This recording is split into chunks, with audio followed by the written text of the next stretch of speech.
You're one of the only people that can really That talk never about what made any really money in the happened. .com. Many people in this generation, I believe, or the new founders, don't really know what the .com boom felt Yeah.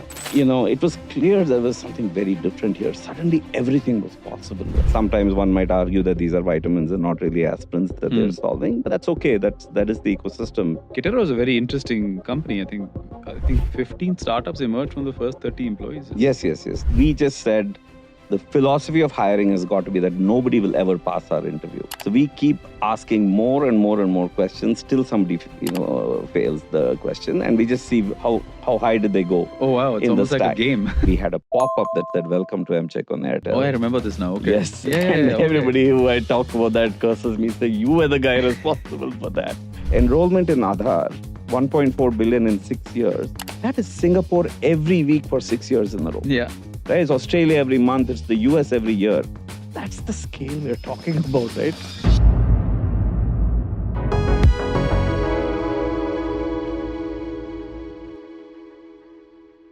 Welcome to another episode of the Money Talks. Today we have somebody who has been at the forefront of innovation, entrepreneurship, and most importantly, venture capital. He's been someone who's had a storied career starting out in India, then moving on to the Silicon Valley. He's come back to India, and after that, he's also gone on to set up what is one of the most respected venture capital firms in India, Prime Venture Partners. So, without further ado, I would love to welcome the managing partner at Prime Venture Partners, Sanjay Swamy. Sanjay, welcome to the Money Talks. Thanks, Anirudh. It's great to be here. I guess I've learned a few things about myself already in the show, but you're too kind. But I've had through serendipity, luck, and a lot of mistakes, the opportunity to be part of some of these programs. Saying I had an important role to play perhaps is a little bit of an exaggeration, but I think every one of these has been a learning opportunity. And it's really just been a privilege to be part of this ecosystem here in India and, contribute and benefit from it in many different ways. So thanks for having me here. I know you're being very, very humble, Sanjay, because each one of these initiatives that we're talking about has literally transformed the lives of 1.4 billion people and literally put India at the forefront of innovation, especially when it comes to financial inclusion. So, but I really want to go back to the start, right? As the format is at the My Talks, we really want to know the man or the why behind the whatever you're doing today. And I believe you started out in Bangalore, right? You went to St. Joseph's, and you didn't really have any plans to be in the venture management space. Oh, yeah. Growing up, I wasn't born into a family with the last name Money, although several South Indians are. So self-made, my dad was in the Air Force, got the Ati Vishesh Seva Medal from the President of India. Wow. Was GM HAL Aircraft Division. So had really good, I would say middle class, upper middle class upbringing, but still very much focused on, building a career through hard work and discipline. I grew up not too far from this studio where we are in Indiranagar. I'm perhaps one of the earlier Indiranagar ka gunda, as they call me, as they would call it. Grew up literally around here. I spent actually the first 10 years in Orissa, where dad helped set up the MiG engine factory, then moved to Bangalore. And in Bangalore, yes, I did go to St. Joseph's Boys High School. Grew up in Indiranagar, played. I can claim to be one of Rahul Dravid's early coaches, but he was a terrible student and didn't listen to anything I said. Thankfully, I guess. So played cricket. He used to be 6 years old. We'd play evening cricket, and he would say, "I want last man batting. I want to become Gavaskar," and we could never get him out. This kid was a real menace for all of us. But grew up here, rode my bicycle to school every day, used to come home for lunch. You could ride your bike in 12 minutes in Bangalore. It's just all unthinkable things now. Had a great time in school. I used to be a sprint champion then. I think I can still outrun any 60-year-old. But this time it has to be a 5-meter run, not a 100-meter run. And, just a simple, couple of sisters. And my mom is a big pillar, has continued to be a very strong support for us. And you found yourself, you found your way to Silicon Valley in 1992, right? And this is when Silicon Valley really was trying to take off Yes. at that point. So did just finishing up the story, did my schooling and undergrad here in Bangalore Acha. at University College of Engineering. I went to France for a couple of years, got a fellowship to do a master's in flight control systems, Okay. which nowadays when they say buckle up, I do buckle up on the plane, and I know that it can be quite turbulent. Wrote and written and defended a thesis in French. Um, Studying in a foreign language is always very interesting because if you do well, it's despite the language. If you don't do well, it's of course because of the language. So it's a great alibi. Then lived in University of Washington, Seattle for about 3 years. I went to study there. Okay. And then lived and worked in Silicon Valley from 92 onwards and was there from 92 to 2003. Yeah. And then I saw something exciting happening in India and I decided to move back to India. So you were at Integrated Systems at the Correct. time for about 7 years. Yeah, so that was actually the startup of Dr. Naren Gupta, who sadly is no more, the founder of Nexus Venture Partners. And I got to work actually very closely with him in his startup and learned a lot. I did everything from sales, marketing, engineering, international sales because I spoke French. Correct. The European team would keep demanding that I come there and sell to customers. But it was an extraordinary experience because I did literally all departments except finance and HR. And in hindsight, I wish I had done that also. But I got a very well-rounded experience of being in technical sales and marketing. And I almost feel like from the start of my career to today, my job has not changed. It's really, looking at all things tech and it's just geeking out on it and showcasing to others why this is the next greatest thing. But over the years, I've always been a people person. I've always enjoyed sales and marketing challenges. And then you moved to Xerox. Correct. In 1999. What drove the decision to move out of something you've been with for 7 years? Yeah. And then move on to obviously. So almost every decision has been made without a plan, serendipity and luck, as I said. So one of my colleagues had moved there. And I was watching, from the sidelines in Silicon Valley because Integrated Systems was sort of an embedded software solutions play, selling in the aerospace, automotive industries. But the dot-com era was happening and Xerox was building digital rights management technology, which at the time was seen as something very, very important because the world was perceived as being an unconnected world, right? For some time, we were not thinking about being always connected. And so content in particular, if it had to be consumed, whether it was music or books or whatever, needed to have some security built in. And Xerox had some very deep IP there. So I got a marketing role in that and at Xerox Park. So I always say I was the only marketing guy in Xerox Park. Everybody else was sort of more of a technologist and a scientist. And Park, for those who don't know, is the Palo Alto Research Center, where pretty much every invention from the Windows operating system, not Windows, but the Windows-based, compute to the mouse to Ethernet to everything was discovered there. Although other companies monetized it, right? Xerox probably did not. And it was a great opportunity to be there. The product we were working on got spun out in a joint venture with Microsoft. I got to meet the Xerox CEO as well as Steve Ballmer, who was the Microsoft CEO. I told my wife when I came home, I shook hands with Steve Ballmer. I'm not washing my hands for a few days. Hopefully there's some, gold dust that will rub off. Sadly, none of that happened. But, every opportunity was always sort of doing something new. And that exposure was really helpful. I got to the first contract I ever wrote was this spin out of a company in a joint venture and was like a 70-page contract. And people told me, you've seen everything there is to see in a legal agreement in your first agreement itself. So that was sort of the early days. And I then worked at a company called Portal Software in the telecom billing space, again, doing selling billing software for content.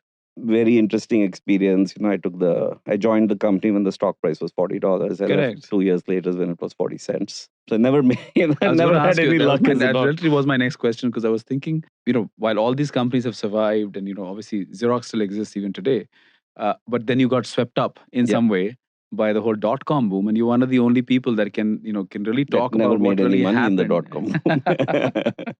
But many people in this generation, I believe, or the new founders, don't really know what the dot-com boom felt like. I was 15 or 16 years old. I was in the Indian markets looking at some of these, you could just change the name of your company into something tech or something soft, right? And so, or which meant software, and then you would just see the stock price boom. I mean, I believe there was one company which was even in manufacturing, and it had a shutdown factory, just changed the name to something software, Yep. right? And the stock price was an upper circuits. But you are literally in the middle of it, Yeah, we watching. used to, I would say every weekend, there would be all kinds of, business plan building that would happen, ideas like enothing.com where, I would you give me 98 cents, I'll give you $1. And then the next year you give me 99 cents and I'll give you $1. And we can claim that we're having improving margins, right? So we used to brainstorm all these, funky ideas. And some of them really translated into companies with, with advertising business models and stuff.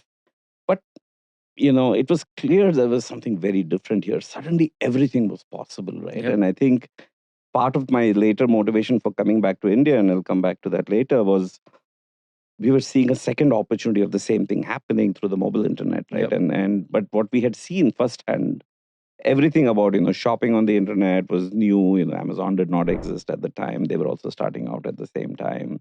Searching for information, Google was probably the 12th search engine that got funded, right? And to think that that's the only one last man standing. These are the days of Netscape. Yeah, Netscape, Yahoo, and there were companies that Yahoo wanted to buy Google for $1 billion, and they wanted like I don't even know how many people remember ICQ used to be the first chat program, right? Yes. AOL, yeah. right? AOL, I remember, was such a large company, 35 million subscribers. They actually bought the portal billing system and so got to experience how they think. Their call center was a profit center. So if you call to cancel, they were authorized to give you whatever, 140 hours, 400 hours, all kinds of random numbers of free browsing. Yep. And they would never let you cancel, right? And every company was built around saying, look, just hold on to this customer at whatever cost, because the incremental CAC is the biggest thing. Yeah. And once they're on board, the incremental cost of supporting this customer is near zero, but don't lose the customer, right? And so we saw, a lot of new things being experimented with. eBay came out at that time, and one of my close friends was, I think, one of the first 10 engineers at eBay. Wow. Obviously, he's done very well for himself financially. But, people were just joining it because it seemed like fun, and, you wanted to, go there. That's the first time people would talk about offices with, with beds there so that people would work through, 72-hour sprints at the same time. Office Space was a movie made around that. Yes.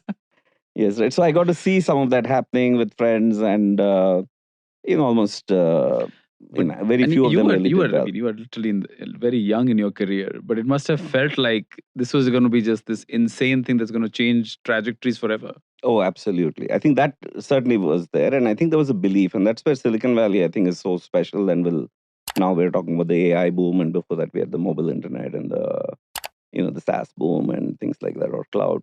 I think Silicon Valley certainly keeps finding a way to reinvent itself, right? And we do try to have some of that gene in HSR and Indranagar and things like that here. But it is definitely still, very unique and very special. And I think the amazing thing there is they are unruffled by failure. They will make stupid mistakes. They'll take very bold bets, like a company like Theranos, for example, right? Where there was, unfortunately, some fraud and things like that happened. Yeah, okay, fine. Let's move on to the next one, right? Correct. I mean, so that thing, I was talking to people in the US saying, how could such a thing happen? And most people say, well, if this had happened in another city in the US, it would have crippled the startup ecosystem. But Silicon Valley just brushes it off and says, okay, let's move on to the next thing. So there's and for the most part, I think, people are just trying to solve problems in the manner that where tech can make a solution happen. Sometimes one might argue that these are vitamins and not really aspirins that they're solving, but that's okay. That is the ecosystem. And they're required, many a consumer wants a vitamin anyways, right? Yeah. So, and it's also beauty is in the eye of the beholder, right? So if you're passionate about something, you can pursue your dreams. And that is, I think, something that stuck with me, that, not everything needs to make sense, right? Some of this is right away very emotional, also from a buyer perspective. It has to make them feel good and better about themselves. And I think that's what entrepreneurship is all about, right? It's something that you're passionate about that makes the world a better place for others. And whether it is solving their real problems or just making them feel better, making them better versions of themselves. But Sanjay, was that your first time you saw some like an ecosystem at that time just collapse?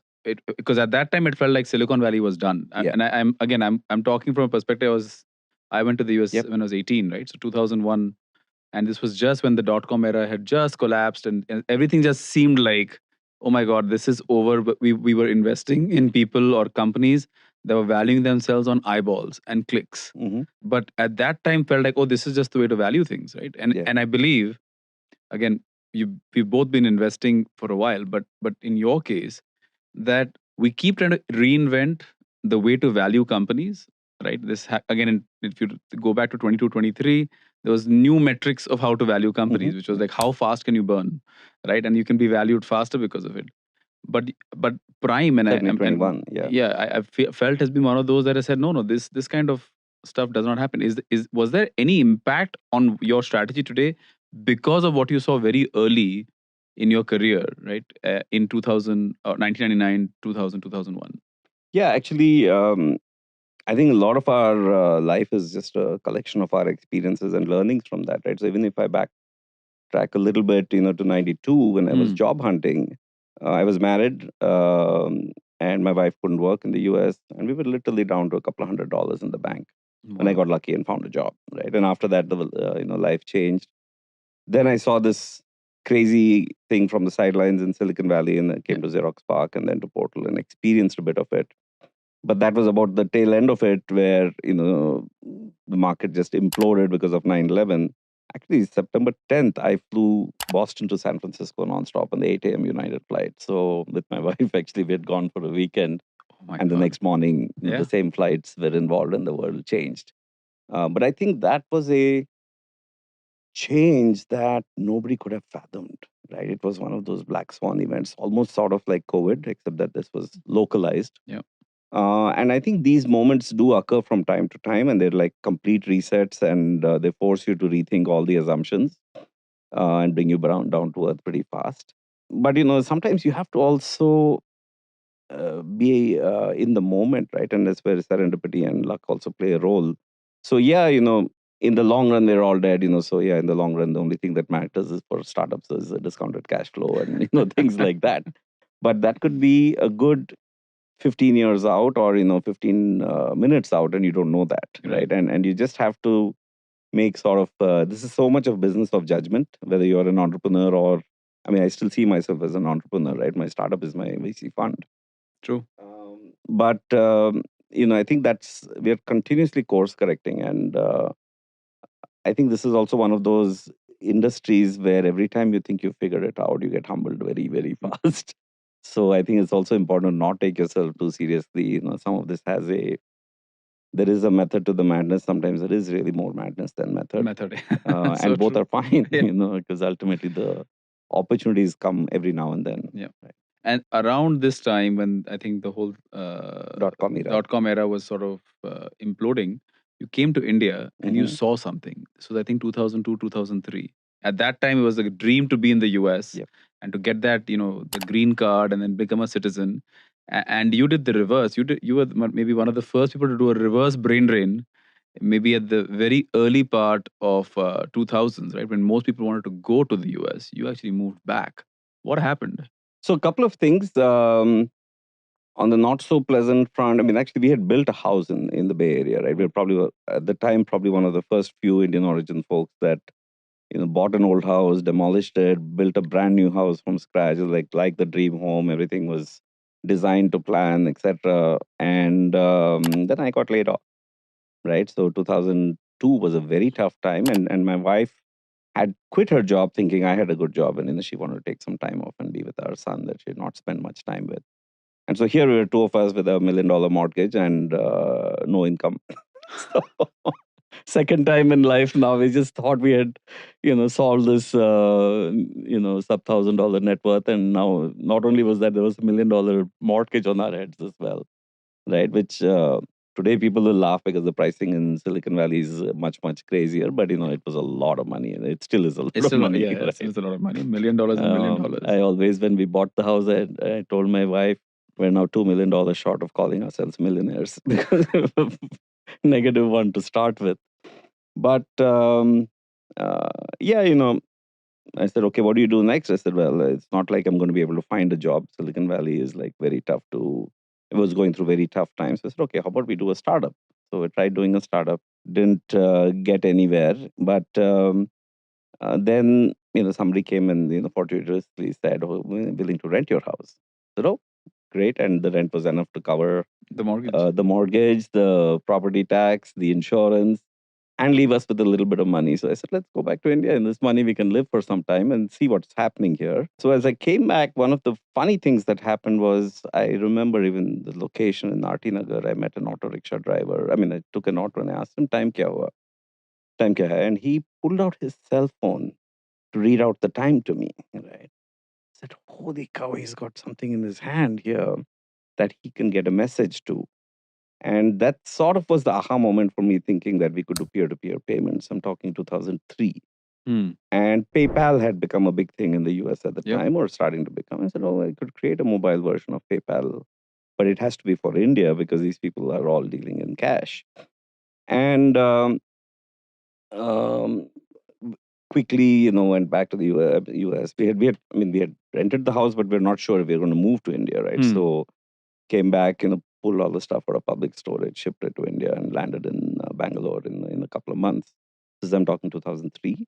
Wow. And, never made any decision of, is this for good? People would ask me, is this for good? I'd say, I hope it's for my good, but I have no idea if this is permanent or not. And I think I looked at it saying, look, I'm just going back home. It can't be that difficult. Worst Correct. case, if it doesn't work out, we'll come back. And I think that helped us with the soft landing. Hmm. Because everybody sort of overthinks these things, and maybe that's the right thing to do. But when you overthink, you start looking at all the things that are not working out, right? So you can come to India and complain about the physical infrastructure, or you can come to India and appreciate that the masala dosa is 10 rupees, right? And or in the US, you can appreciate the physical infrastructure, or you can say, oh my God, it's $20 for a dosa. I could get 10 of these in India, right? Or 20 of these. So I've always believed in appreciating where I am and what I like about the place, and hope generally I always tell my wife, look, 40% of life is common. 30% of what you get here you don't get there. 30% what you get there you don't get here. Yep.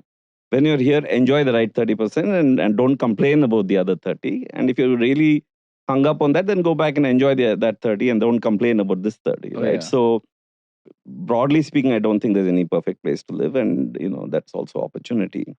So we came back, and then I found out there was this entity called RBI that controlled anything to do with money movement, and so I started digging into it. In the meantime, I took up a couple of stints, short stint at a company called M Portal that had actually worked on the original Reliance R World platform and built the whole thing actually for the earlier Arcom Acha. Reliance. And then subsequently worked with Katera, which was being set up in India. Kitara was a very interesting company. I think 15 startups emerged from the first 30 employees. Yes. That was one of those, we just said the philosophy of hiring has got to be that nobody will ever pass our interview. So we keep asking more and more and more questions till somebody, fails the question, and we just see how high did they go. Oh, wow. It's in the almost like a stack. game. So exactly, right? And so we built really an extraordinary team. There were a lot of people. The recruiter would call me and say, Amazon has given him a job. How can you reject him, right? And things like that. But I think what we did was we created like this extraordinary culture, which was very Silicon Valley-esque, right? And I was a business guy building a dev team here, right? So I actually put an ad out in the newspaper and said, you could win this motorbike if you can, if you get a job with us. Are you serious? One person did actually win it, and that was Ashish Sinha, who runs Plugged In or Unplugged, and Plugged In, right? And I think he rebranded to Next Big What. But I did all the unconventional things. I had complete freedom to do unconventional things here, and basic things I found the recruiting process were broken here in India, and when somebody comes to your office, even if they show up 15 minutes earlier, just meet them, treat them with a cup of coffee, etc. If an interview is not working out, even if it's 20 minutes into the interview process, just politely tell the candidate it's not going to work out here. Don't waste their time. Don't put people through the ringer unless you're sure of it. Everybody has an absolute veto. My view is, if you're in the interview committee, if I'm asking you to meet a startup, I value your opinion. Otherwise, why would I ask you to meet this company, right? So similar philosophy. And we built a team of real, I would say, band of pirates, so to speak. and we would challenge the US team toe to toe. And that was actually What the was Kitara culture. doing, by the way? Katera was sort of building outsourced. So think of it as a cloud-based Ariba for you had Salesforce, which was doing what the CRM. This was doing procurement software. Oh, I see. Right, it was actually spun out of American Express to Okay. help companies analyze their spend and say, okay, if you have 17 people selling you stationery, maybe you should go down to 2 and you can get better contract. Right, so to analyze all of the spend. And so then that whole contract management piece, etc. A lot of which is suddenly again becoming exciting with the AI stuff, right? Correct. The writing of contracts and so on. So built that over 2 years, and then one day Rajesh Jain called me and said, I know you've been talking about this payments ideas. I had been introduced to him. He's the real OG man in India, if there is ever one. And there's this company, it's very, very, very early stage. I'm just putting in a little bit of money, and DFJ is coming in. It's called MCheck. Right? And they had done an initial launch with Airtel. And to me, mobile payments was absolutely going to happen. It was a question of when, it's not a question of if. Right? Really? And even in 2003, 2004, when I moved back originally with that, I had actually written papers around how the phone will be your ATM machine and things like that. And I dug up, actually, I had written a business plan for a company that I call 626 Pay, which on the mobile says M2M. For those who remember those, the keypads and, with translating those codes to letters and words. Very famous in the US, by the way, yes, right? even now, actually. So when the opportunity came, I said, oh, this is interesting. So I was initially brought in as CEO, and in 4 months, the founder left, and I became the CEO of the company, which was interesting because I think you started out as a COO yes, in that company. But it was a very different role for you because you were always on the marketing and sales side. Yes, and now you took a very deep operational. Actually, it was so early that, basically the VCs wanted someone that they could sort of have and they could sort of relate to and understand, because Anurag is an amazing scientist, right? I mean, he would just come up with really crazy ideas, but turning it into a business, is another matter. I know you said a very key word. VCs came in. Yes, I didn't know that VCs were around in 2005. So that's when DFJ was there, actually, right? But there must have been slim pickings. I don't No, think they weren't in India as such. Yeah. They just, I think Tim Draper was here on a visit and he saw something he liked. He said, I'll fund it, right? Yeah. That's how it was at the time. I think Sequoia or Westbridge was there, and then later became Sequoia. And Axel, of course, was there at the time. Not really an angel I mean, I don't remember there being really an angel ecosystem. Very little. I had, by the way, Acha. I had done an angel investment in the first 2 years here. Company called Pick Square that got acquired by Infibeam, and ended up being a great outcome for me, right? So this was an investment you made around 2004. Oh, wow. Yeah. That's really an OG kind of investment. Actually, it is the best thing that happened to me with that was, of course, we did financially very well over 15 years after we thought this company would never give us any return. But more importantly, that's how I was introduced to my co-founder at Prime, Shripati, through the founder's professor, some weird network connection. And that's how we got to know each other. And I keep saying, yes, we did very well. But the biggest thing for me was I was connected to Shripati, and we had a lunch together. And he said, "Okay, you seem like a reasonable guy. If you're writing a check, I'll also write a check." Right? I mean, who knows what will happen later in life, right? I think this is a great example, actually, right? I mean, we just did something because it seemed like a good thing to do, help a couple of folks. We never looked at it and said, how big can this become, etc. It seemed that they would, flog hard and try to make us whole. And we were encouraging somebody. That literally was how we saw it. It turned out to be a great outcome for us and for them, of course. And, And in fact, so early, I think 2004 is when you invested. I think it got acquired by Infibeam around... that was about 6 years later. Yeah. But, Infibeam's IPO happened, I think, 2017 or something like that, right? Or 2015. But the point being, like, you were actually seeing cycles of entry to exit. 2011 is when you started Prime. But by that time, you'd already got your first exit, at least on paper. No. I went through another round of sub $1,000 net worth before all that happened, right? Okay. So MCheck actually executed extraordinarily well on certain dimensions, but if we had to build like a 5-dimensional solution, we built a 4-dimensional with extraordinary execution, and one that we just couldn't pull off. Okay. And We were on every single Airtel SIM card, and we had a pop-up that said "Welcome to MCheck on Oh, I Airtel." remember this now. Okay. Yes, Yeah, yeah, and yeah. Okay. everybody who I talk about that curses me, say you were the guy responsible for that. But we moved India from the 8K SIM card to the 64K SIM card in one shot, because Airtel had the courage to say, okay, this could be big, and we'll invest in payments, right? And we were great partners at that time. But regulatory wise, I had to get Airtel, I had to get the banks, I had to get a collection of banks, because consumers would not open the bank account just for this, and so we had to work through Visa, etc. And we really built the first version of Apple Pay in 2007. Um, and we were on 300 million Airtel SIM cards over time. Docomo put us on 100% of their SIM cards. But it was still a slightly fragmented market, very high churn market, because people would buy a SIM card as a use and throw type of a thing, right? So by the time they've opened the bank account, the number is no longer valid. We did not have number portability in India. At that time, yeah, that's so true. Yeah. And so people would keep getting new numbers, right? So that was one big issue. KYC was a big issue at the time. And this is why I ended up working with the Aadhaar program as well. And the banking side was like even more broken from a KYC perspective. And then you had this thing called the RBI that sit on. And RBI was very particular about all these things. So I actually have written chapters of the first version of the 2008 mobile banking guidelines, right? Because RBI always looked at it and said, okay, people will lose their mobile phone. This can't be secure. But it is actually more secure than a laptop computer where you're going and typing in credit card details, because that can be accessed from anywhere in the world, whereas this is a physical device that, and it's network enabled. So if you lose it, you can turn it off.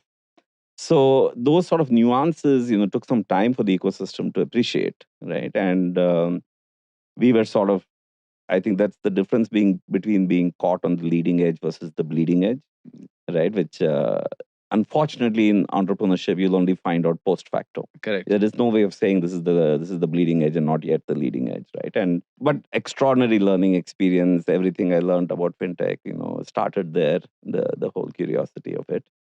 But 2010, it was clear company was probably a generation too early. But I didn't know, was it 1 year too early or was it 10 years too early, right? True. And so I decided to move on. And must have been a difficult decision, because when you had 300 million, which at that time was the population of the US, obviously not same value. Yeah, maybe customer. about 10% of them had activated it. But just the key was we had to get them a bank account, and that was tough, right? But we still were doing 40, 50 lakhs a day of daily volume of recharges and bill payments. Wow. Which in the grand scheme of things was very small, but as a startup it was still quite extraordinary, right? If we could scale another 2 orders of magnitude, it would have been quite a big company. But about 6 months earlier, Nandan had been appointed as the chairman of UIDAI, and I had written a blog I just read yesterday actually on Media Nama and Nikhil Pahwa's thing, and I wrote why the SIM card should be India's national ID card.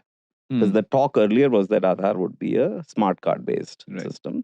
And a SIM card is a smart card in every which way, but it's also network connected. True. Right. So it's not just secure, you can also turn it off and stuff like that, which you can't do with a physical smart card.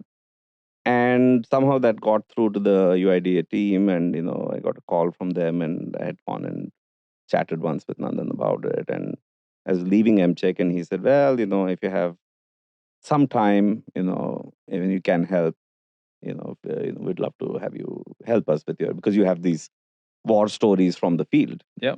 Of things that didn't work, right? I had not cracked what would work, but I knew several things that wouldn't work, right? Which is sometimes more important. Absolutely. And I was knowing what not to do. And so after I left MCheck, I went and watched a movie once, and I called my wife in the middle of the movie. I said, I'm watching a movie in the middle of the day. And she said, what do I care? Right? And I said, even my wife doesn't care. I better go back to doing something useful. And so then I reached out to the UIDA team, and then, of course, joined them for about a little over 18 months. Yeah. Coincidentally, Shripati and Bala, who was also our first partner before Amit Swamy came, they were also talking to Nandan in parallel, and we had become good friends. They'd also just moved back to India, and we were in the same gated community. A lot of, life is full of these sort of intertwined moments that keep coming back. And so I said, oh, okay, yeah, I'm also talking about the same sort of a role. And so three of us ended up working on the UIDA project, along with some real extraordinary people that Nandan had assembled, both the civil servant side, the government guys, and like people like Ram Sevak Sharma, who later became the MeitY head and was really responsible for the extraordinary distribution of the vaccine during the pandemic, Yep. came out of retirement, right? And I got to work very closely with such people. It actually, growing up in the private sector, you have a very cynical view of the government, right? It's always, we always say, oh, yeah, whatever we do, it's despite the government, when you don't really need the support of the government for day to day stuff, right? You can be very cynical about it. But when you work on this program, you realize, look, as a startup, you say, what's your target group, ICP, this, that, all these things. But for the government, you have to support, right? Aadhaar was designed as a biometric ID. Everybody had to take a, name, address, date of birth, gender, phone number, email address, photograph, all 10 fingerprints, 2 iris scans. Country of 1.2, 1.4 billion people, there'll be somebody who doesn't have fingerprints, doesn't have eyes, right? As a startup, you say, that's not my customer. Yeah. But as a government, you can't say that. You have to find a solution for 100%. There is no, You can't leave anybody you out. can't leave anybody behind, right? So the challenges and the way you have to solve a problem and at government scale and rolling out a physical identity enrollment program over the course of 5 to 6 years at that scale. I don't know if you realize enrollment in Aadhaar, 1.4 billion in 6 years, that is Singapore every week for 6 years in a row. Yeah. Right? It's Australia every month, it's the US every year. That's the scale we're talking about, right? And doing it at under $1 an enrollment or in 50 rupees per enrollment was the In fact, fee. I one of the things that I found out, that in villages, people actually don't even know their birth date. Yeah. But So you they'll might know have an that entire village that only has the same birth date, which is 1st of January of of some some year. year. Yeah. Then Which people will come and say, हाँ हमारा जन्मदिन was, there was a fire और उसके 2 साल बाद में मेरा जन्म हुआ था, right?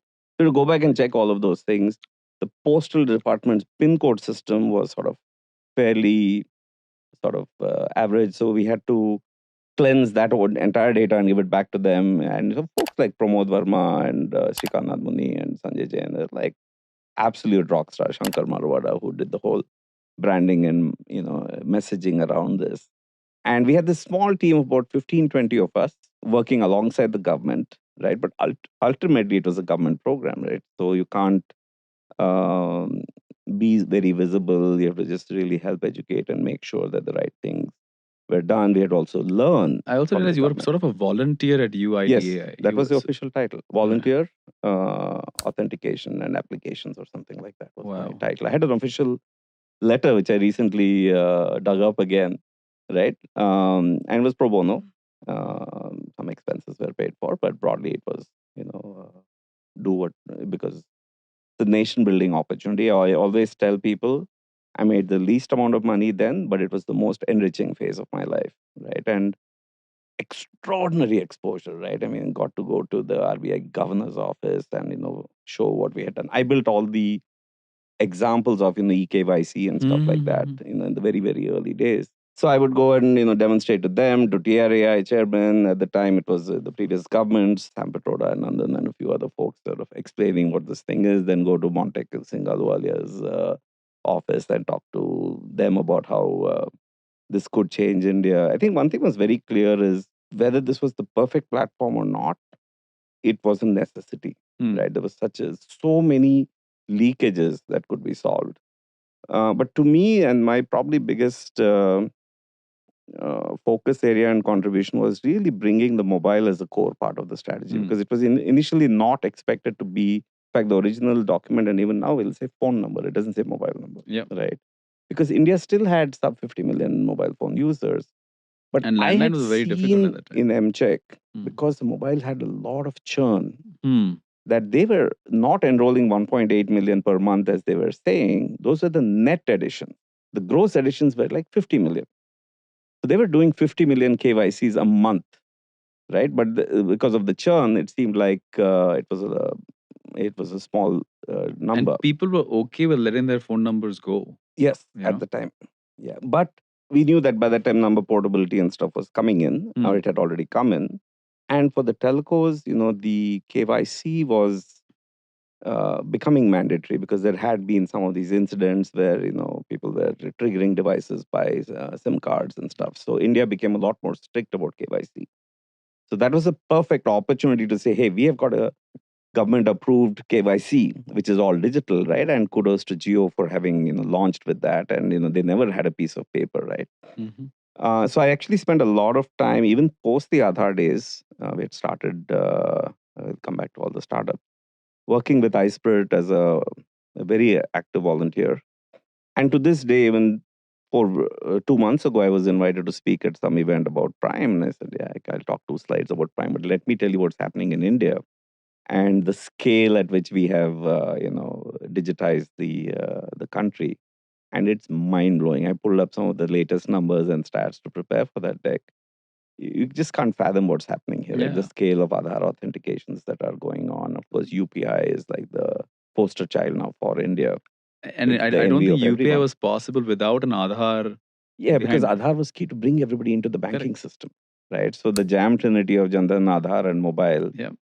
was critical. And once those three came together, the layer of, I mean, that's basically what we all live for as entrepreneurs and VCs this day in India, right? That's just infinite opportunity, because this is sort of as they say, Akshay Patra, right? It's the gift that keeps on giving. Yeah. Once it's there, there's so much more one can do, right? And I think now with all the explosion of data that has happened, and the whole AI and data science stuff that is maturing now, I think it's going to be a whole new wave of Did you really think this? personalized services. Because initially Aadhaar had a lot of political opposition also, right? Because obviously all these leakages was helping some people, and again we're not getting political here. But did you ever think, with all the pushback that Aadhaar received, right, that it was actually going to get 1.4 billion people enrolled? Never a doubt. Okay. Never a doubt. In the early days, you have to dream. Yeah. If you don't dream, then why get into it? But I have to say, Nandan is just such an extraordinary, unique person, right? He always will open the conversation. Okay, how do we? Okay, pilot. We should get to 200 million people in the pilot, right? What are you talking about? We were supposed to do 200,000 people, right? But he wouldn't think about anything small at all. And I think that you know the sort of personality he has of making things look very simple is a lesson for every entrepreneur, because ideas that sound simple means that you've seen all the complexity and address them, right? And his ability to think through all of those complexities and simplify the messaging, right, was what was critical, right? So and he's done that many more times, right? So we've seen that happen, including with UPI and stuff like that. But some people see the future, and I think he's one of them, right? And No, I we mean, were it's really, I think, fortunate and blessed as a country that he stepped out of Infosys to do this, because it changed the trajectory of a population absolutely. and perhaps global. I think it, to me, when I had to go to the US and I make presentations, I said, that you're talking about Clear, and they have their own system. I said, Mhm. we created DigiYatra, Yeah. and people are showing up at the airport without anything in hand, and they can just walk in. And in the new airport, the new Mumbai airport, at least what I've heard is that you will be able. There is no requirement for you to Yeah. even You don't have to at, pull the QR code out at all. You just stand Right? there and it. Yeah, I All did the way that till last you week. even get on the flight. Yes. I mean, that changes complete trajectory. Look at the amount of paper being printed that gets there's tossed away. Everything goes away. During the Aadhaar days, right? And I can talk about this for 2 hours. But So, I'm the one of the things I was doing was, the ROI on electronic KYC, right. right? And I said, look, telcos are doing 50 million SIM cards a month, right? Right. Which is 1.5 million a day. Which is when I snapped my fingers, 25 happened, right? Somewhere in the country, Yeah. right? That's astounding to think about it that way, right? My God, when you snap your fingers, 25 people got a SIM card. But not only did they get a SIM card, they just spent 200 sheets of paper between them, right? And a tree gives you 80,000 sheets. We're talking 1,000 trees a day, otherwise known as a million trees in 3 years, right? Try planting a million trees. Yeah. Right? It's going to take you 50 years to bring like full grown trees, right? So I actually used to say the ROI on Aadhaar will completely be addressed through telecom KYC and the environmental Benefits. benefits from it, right? So of course, you know, everybody looked at it as direct benefit transfer in the government leakages and stuff like that. But every which way you look at it, it has transformed Yeah, things no, I for don't the think we country. ever thought of that at all. Even for example, opening up a bank account Yeah. now, yeah, or opening up something like a Zerodha account or something like Yes. that. It's Yes. it's Yes. all paperless. Completely right. Uh, But that it used to be 10 sheets of paper. More than that, I mean, for me, I remember opening up my first bank account because unfortunately my passport was renewed in Houston the last Uh-huh. time, Uh-huh. and then they said, "Well, you don't really have any KYC Yeah. in India. How do you prove you live at the address you live at?" But just think about this, Anirudh, right? Your background, your family background, your education, right? But think of somebody who had none of that. Yeah. Right? They don't have any documents at all, right? I mean, anybody will vouch for you and say, "Oh, I know Anirudh Damani, give him a bank account," right? But that's not going to happen for them, right? And today, it has leveled the playing field so much. To give you a couple more examples, opening a brokerage account would be about 1,500 rupees of KYC Absolutely. expense, right? Now, at a 0.5% commission to the agent, if you save 3 lakh rupees, right, like about $4,000 for the international audiences listening, that will recover the KYC cost and the distribution cost, right? That 0.5%. Now, it's enter an Aadhaar number, get an OTP, click OK, right? So, sorry, just to cover so now you need to save 3 lakh rupees for it to make sense to get you into my system as a brokerage house, right? But now with Aadhaar, costs nothing. Yeah. Right? The variable cost for the government is like in the Naya Paisa or fraction of Naya Paisa to authenticate you. And so if I can save 10,000 rupees a year, I'm still a valuable customer, because Yeah. I'm not adding more cost to the service provider, right? So now you think how many people can come into the system. Correct. Right? And that's the inclusion that has happened, right? There's another study I saw, is a chart I'm happy to share with you from the iSpirit guys, that shows that the onboarding into the banking system that we did in India between 2011 and 2018, because we went from below Mexico to above China, Yeah. right, in terms of Wow. banking inclusion in 7 years.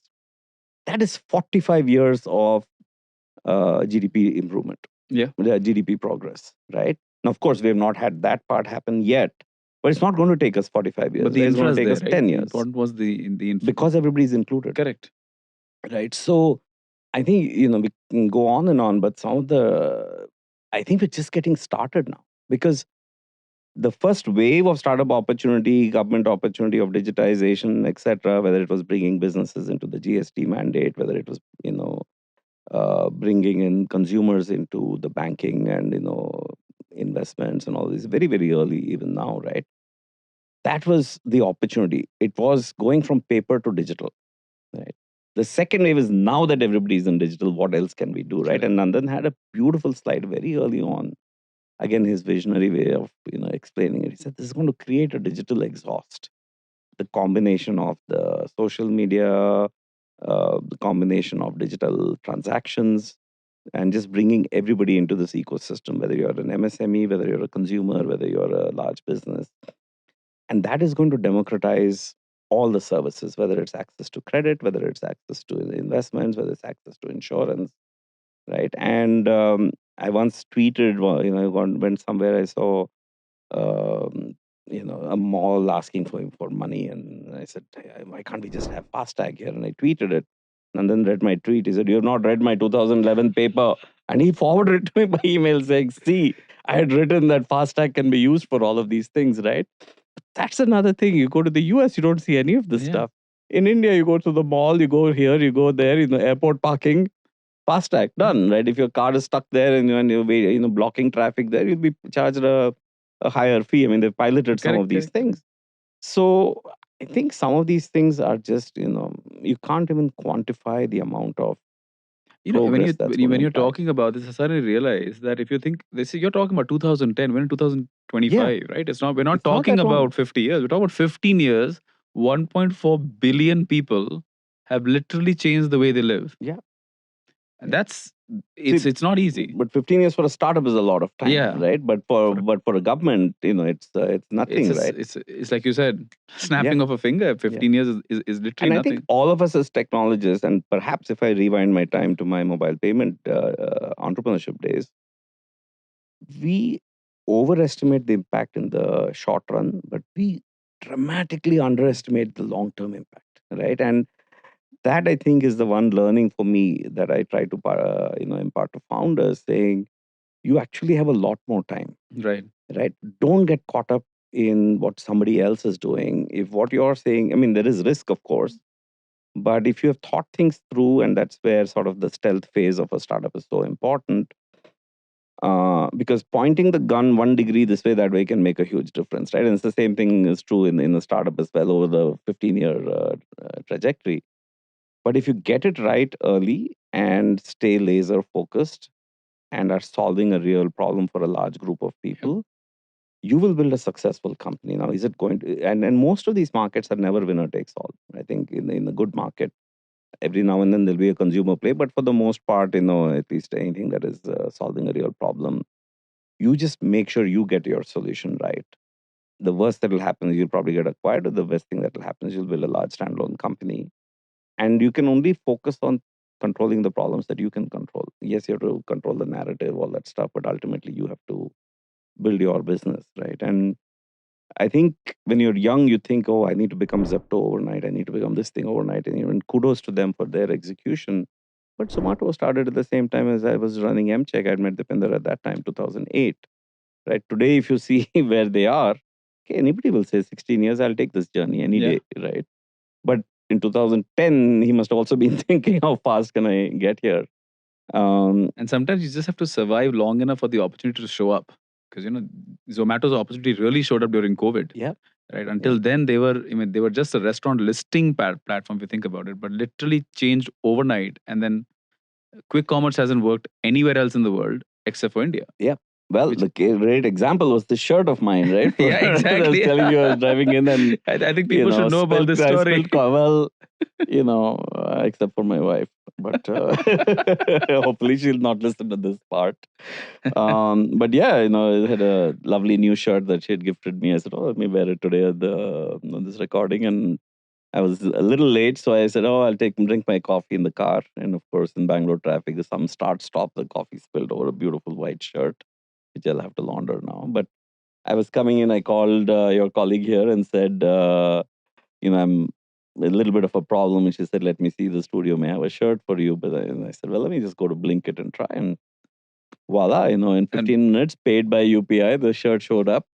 And you cannot imagine such things in other parts of the world at literally at the right same price, right? Because the surcharge there for small ticket items will be extraordinarily large, right? And so you can't buy a single item or something like that. It probably has had some bad habits, but I think things will settle down. I think right now we're still in this phase where we're all discovering it and stuff like that. Over a period of time, we'll all probably get more organized. I've always looked at these things as a leap, right? Because I see that India was still by the way only has some 50 million landlines, but we have over 1.2 billion cell phones at this moment, right? India didn't. I mean, I think that most TV people don't know what a landline is. Exactly, right? I think TV connections are probably about 100 million, but the number of OTT subscribers is far beyond that. I think in some ways, and many of them are on the smartphone. Correct. And then some people may not even have a TV these days, right? Most of them are okay with watching things on a device. And then I think quick commerce is actually India's answer to not doing the typical modern retail way that the US did it, right? Like, correct. There's not going to be any big Walmarts in Hubli or Udupi, but you'll have these dark stores that will service the same thing without requiring the massive infrastructure that Walmart, Kmart. I mean, you would remember Kmart. No, right? This is basically coming back to sachetization in some ways, right? I mean, it's much more sachetized, it's much more personalized, and we'll use data science, right, to see should I be stocking this shirt in the Indiranagar outlet and not what should I be stocking. In fact, I've done that experiment, right? I so in Bombay, I was outside of Dharavi, right, and I looked at the inventory that Instamart had over there versus the inventory Instamart had in Worli, and you could literally see an iPhone disappear. You could see an iPhone in one part of town, and the other part of town does not stock an iPhone. And that's really smart retail, because that saves so much space. It obviously is going to be very, very environmentally friendly as well, despite what people may or may not say about the delivery ecosystem as of now. This is something that actually, we had the Honorable Minister comment a little bit on what type of problems our startups are solving. And there is some, element of, yes, we should be doing a lot more in deep tech. And I think that's the natural evolution. It's happening. Where down the road, we have Dozy here that can talk about, doing some extraordinary stuff. But the grocery delivery and the e-com delivery and stuff like that's happening in India is driven by extraordinary data science at the back end, right? It is not like somebody's just going and picking up the shirt and delivering it to me. The fact that the shirt is stocked here, that it can be delivered in 17 minutes, that this can be done, that can be done. There's a lot of tech behind the scenes here. And that's, I think, going to create a lot of IP as well, right? Yeah. And we are seeing second order companies coming on top of it, looking at the data feed and saying, okay, where should I be promoting it? Where should marketing people be, investing more from? Because this is ultimately it's a brand, right? Correct. That is also, building a hyper local, advertising network and knowing where to advertise, where their subscribers are more, etc. So it's going to look very, very different here in India, but it's probably a formula just like UPI, right? I haven't been to an ATM machine since 7 years, maybe. I mean, I'm one of the mobile payment bucks, right? So I'm like totally extreme. I will very happily tip somebody 50 rupees wherever I given 10 rupees of cash, but I will not pay them a rupee of cash. So I don't go to ATM.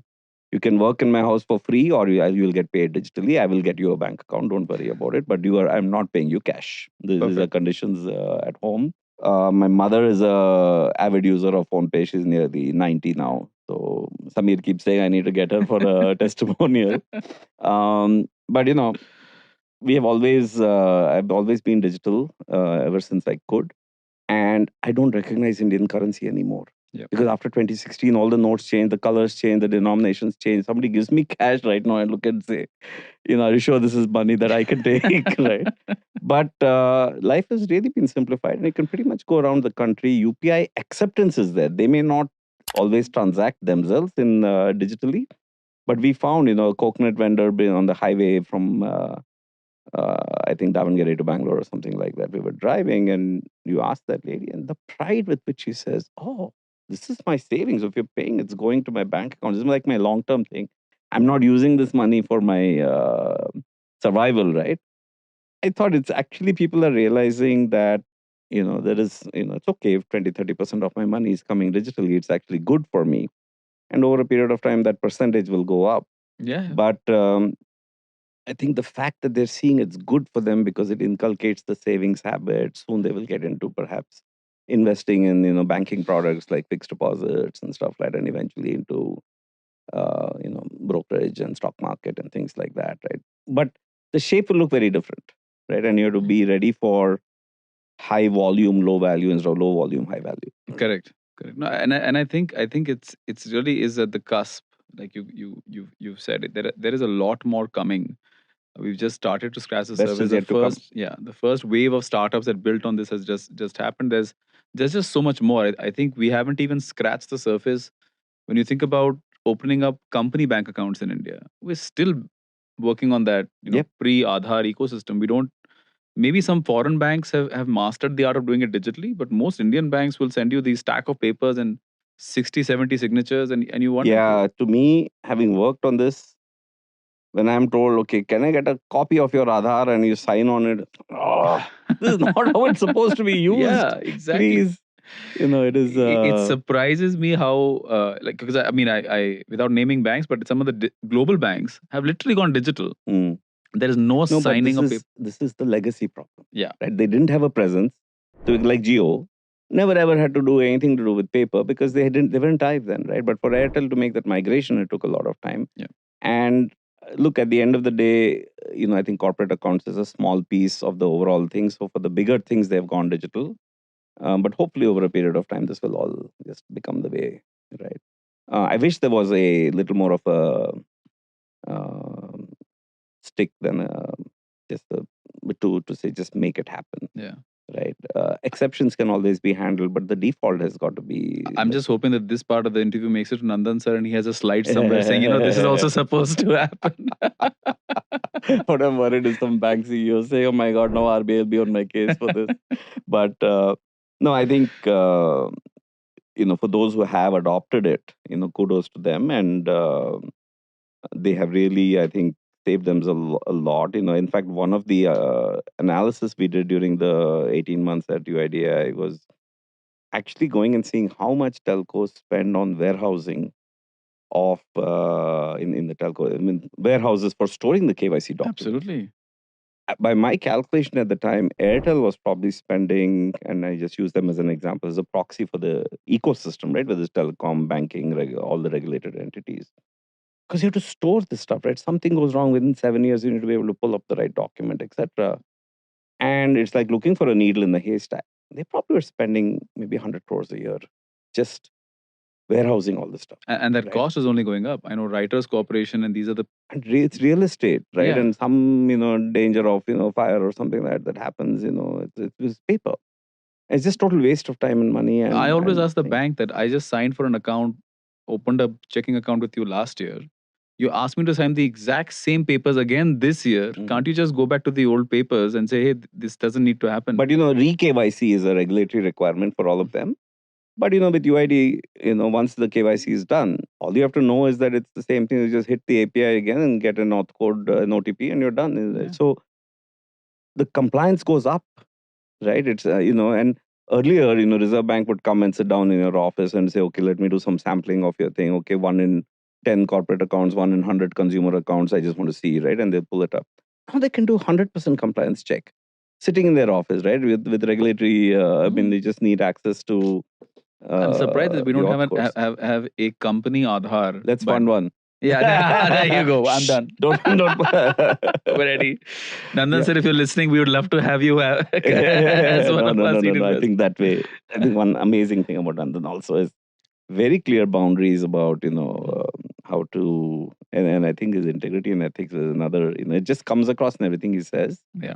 But I think, the opportunities here across the board are still waiting to be, we have basically peeled, a couple of layers, and it's smelling like a beautiful rose. It's not an onion, but opportunity is going to be huge here.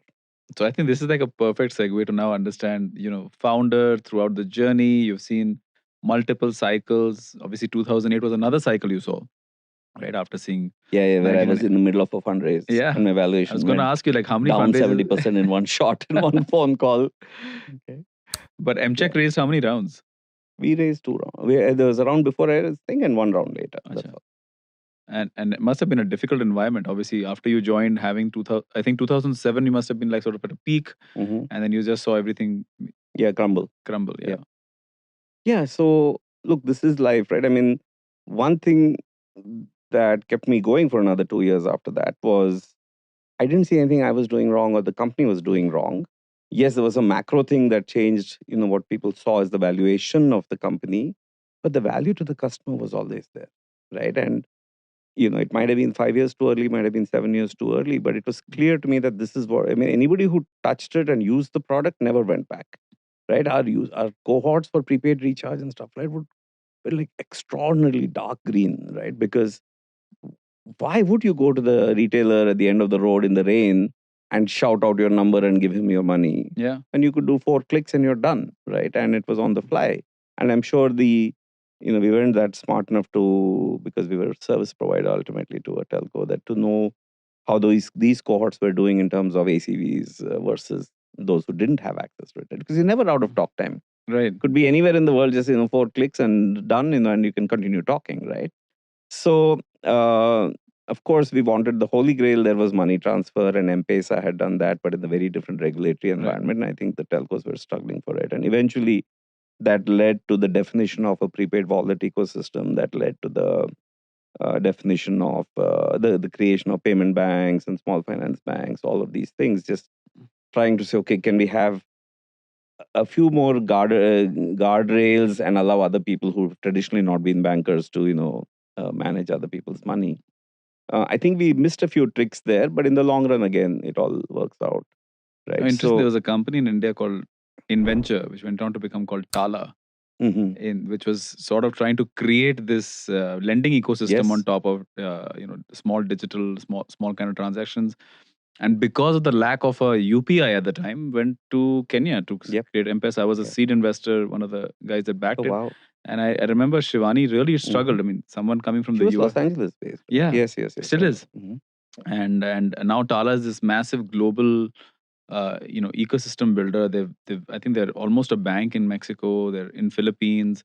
They're trying Yeah, to it's an re-enter amazing India. I story. mean, but literally it took her to get to Kenya and the M-Pesa ecosystem, which then used to wonder, yeah, why is this not happening in India? Uh, True, and I would say it wasn't for lack of effort by the telcos, hmm, but I think what became very clear was this whole idea of walled gardens, and you on Airtel Live customer can get access to this but the other guys cannot, and we were going that separation because see there was always this battle for the customer between the telcos, the banks, and the handset makers. Because if you hmm, recall, Nokia had 76% market yeah, share at the time, right? And with their Symbian series of phones, in fact, the beauty of M-Check on the SIM card was it ran on a Nokia 1100 phone, right? Which was wow, the early entry level phone you could think of. And I always felt that was sort of an attempt at going mass. But when you launch some new things, you have to make it aspirational, right? And it sort of, if it what Apple proved was, you could make, I mean, and of course it's Apple, right? As a startup, you can't take that strategy, but making something aspirational is very important as well, right? And I think, trying to solve the problem for everybody on day zero, and trying to solve it in a scalable platform, that's typically not something that startups should be doing. Startups should be focusing on a very narrow set of yeah, customers, I believe execute so. extraordinarily well, support them, extremely inefficiently, but very, very well, get them to brag about the product, get them to be, in love with your product. And then you can sort of say, okay, how do we massify this, right? And the downside of having to work with the telco or having chosen to work with the telco and having chosen to work with the big banks and Visa is, you can't fit their egos in the room at the same time, right? And it's true because everyone is looking, I mean, because they have their huge brands and their how they have built their businesses to Right. protect, right? And it's very hard to align these two, right? And when the banks were ready, the telcos were not. When the telcos were ready, the banks were not. When both were ready, Visa was not. When all three were ready, the regulator came in, right? So it was one of those, and I would be this little startup ant going, flying to Mumbai, flying to Delhi. I think I was the only thing that got built for some time was Kingfisher Airlines on the back of my travel. But I think when the smartphone era came, right, it was very clear there that, okay, now you need one person to agree and you can align with that one person, right? Whether it was uh, a bank or whether it was getting your own license like Paytm ended up doing, and whether it was later on, of course, with UPI, again, an Hmm, ecosystem came, but it was, bludgeoned through the system, very open to others. I think UPI's big thing was allowing the private sector also to just partner with a bank, hmm, right? And somewhere along the way, I had started EasyTap, right? And one of the big learnings for me there was that you need to be able to partner with one person to have access to the network, right? And control your destiny. So you could work with the smallest bank. You did not need an HDFC bank or an SBI or an ICICI bank to be your partner. A small bank in Kerala was enough because once you're on the network, yeah, now you can control your destiny, right? And you can work with them and scale up very fast. And eventually, the big guys will come on your network, right? And it's just hard for big guys to move with a startup. I think that's something that big entities have never figured out how to work with. But as long as you pick a battle where you're a partner with a small person, you're not competing with them, you're not diluting their brand, you're just building your own thing, which is completely incremental and accretive revenue to them. If it succeeds, if it doesn't succeed, they have not lost anything. I think those are some formulas that I learned from my MCheck days. And I said, you know what, everything I do from now on is going to be on one side of the network and it's going to be with requiring one partner. And the smaller the partner, the better. I want to be someone who's seen as walking into the CEO's office with a check rather than going to the collections department and asking for a check. Wow. So that every business I've started or incubated or backed subsequently has been something like that, right? Whether it is EasyTap, whether it was HapPay, where again, I think we worked initially with RBL Bank, whether it was Neo, whether it was MoneyTap, all of these had that characteristic. Right now, as you scale up, you might go and pick larger partners, you might work with them and bring value. But starting off, actually, both for the larger partner as well as for the startup, it just doesn't make any sense, right? So you have to pick the right go-to-market I almost strategy. feel that what we're talking about now is when people talk about enterprise sales, right? They don't really realize that the scale at which these I've heard of startups Correct. saying, "Hey, I can address," or I'm talking to IBM, or I'm like, IBM is a Hmm. massive company. By the time you get this contract through their entire ecosystem, it could be 18 months, right? Yeah, And you still have to survive and kill every day to be able to feed yourself for tonight or next month or whatever metric you want to look at it. You just so beautifully encapsulate that it's better to go after that smaller enterprise, maybe at the cusp of becoming an enterprise, but really a large MSME kind of a yeah, player. yeah. And that person could really be that the testing ground, and they would appreciate, right? You're a rainmaker to them. You're bringing a check to the CEO's office. Come on the rainmaker side, figure out things with them. They'll probably be way more malleable because you're Correct. obviously paying them money, right? And for some small companies, not small but large Look, MSMEs. anything to do with regulatory side, that compliance and stuff is non-negotiable, right? Correct. That to me is black and white, right? There is no concept of a gray area. We're not trying to stretch the rules of Absolutely, and we or the shouldn't. boundaries. Yeah. If something is not white, I deem it to be black. So it's very conservative Perfect. in that approach. Excuse me. The moment it's white, then you have to be very systematic and very smart about how you pick your partner, and don't go for gold right at the beginning, Yeah. right? You got to start. You got to start playing gully cricket before you go to school Oh, cricket, so before true, you so go true. to state cricket, before you go to the IPL, right? Sometimes you even have to play bathroom cricket before you get to gully cricket. But imagine that you're playing it also, right? Which is another interesting thing, right? Visualizing success Yeah. for founders.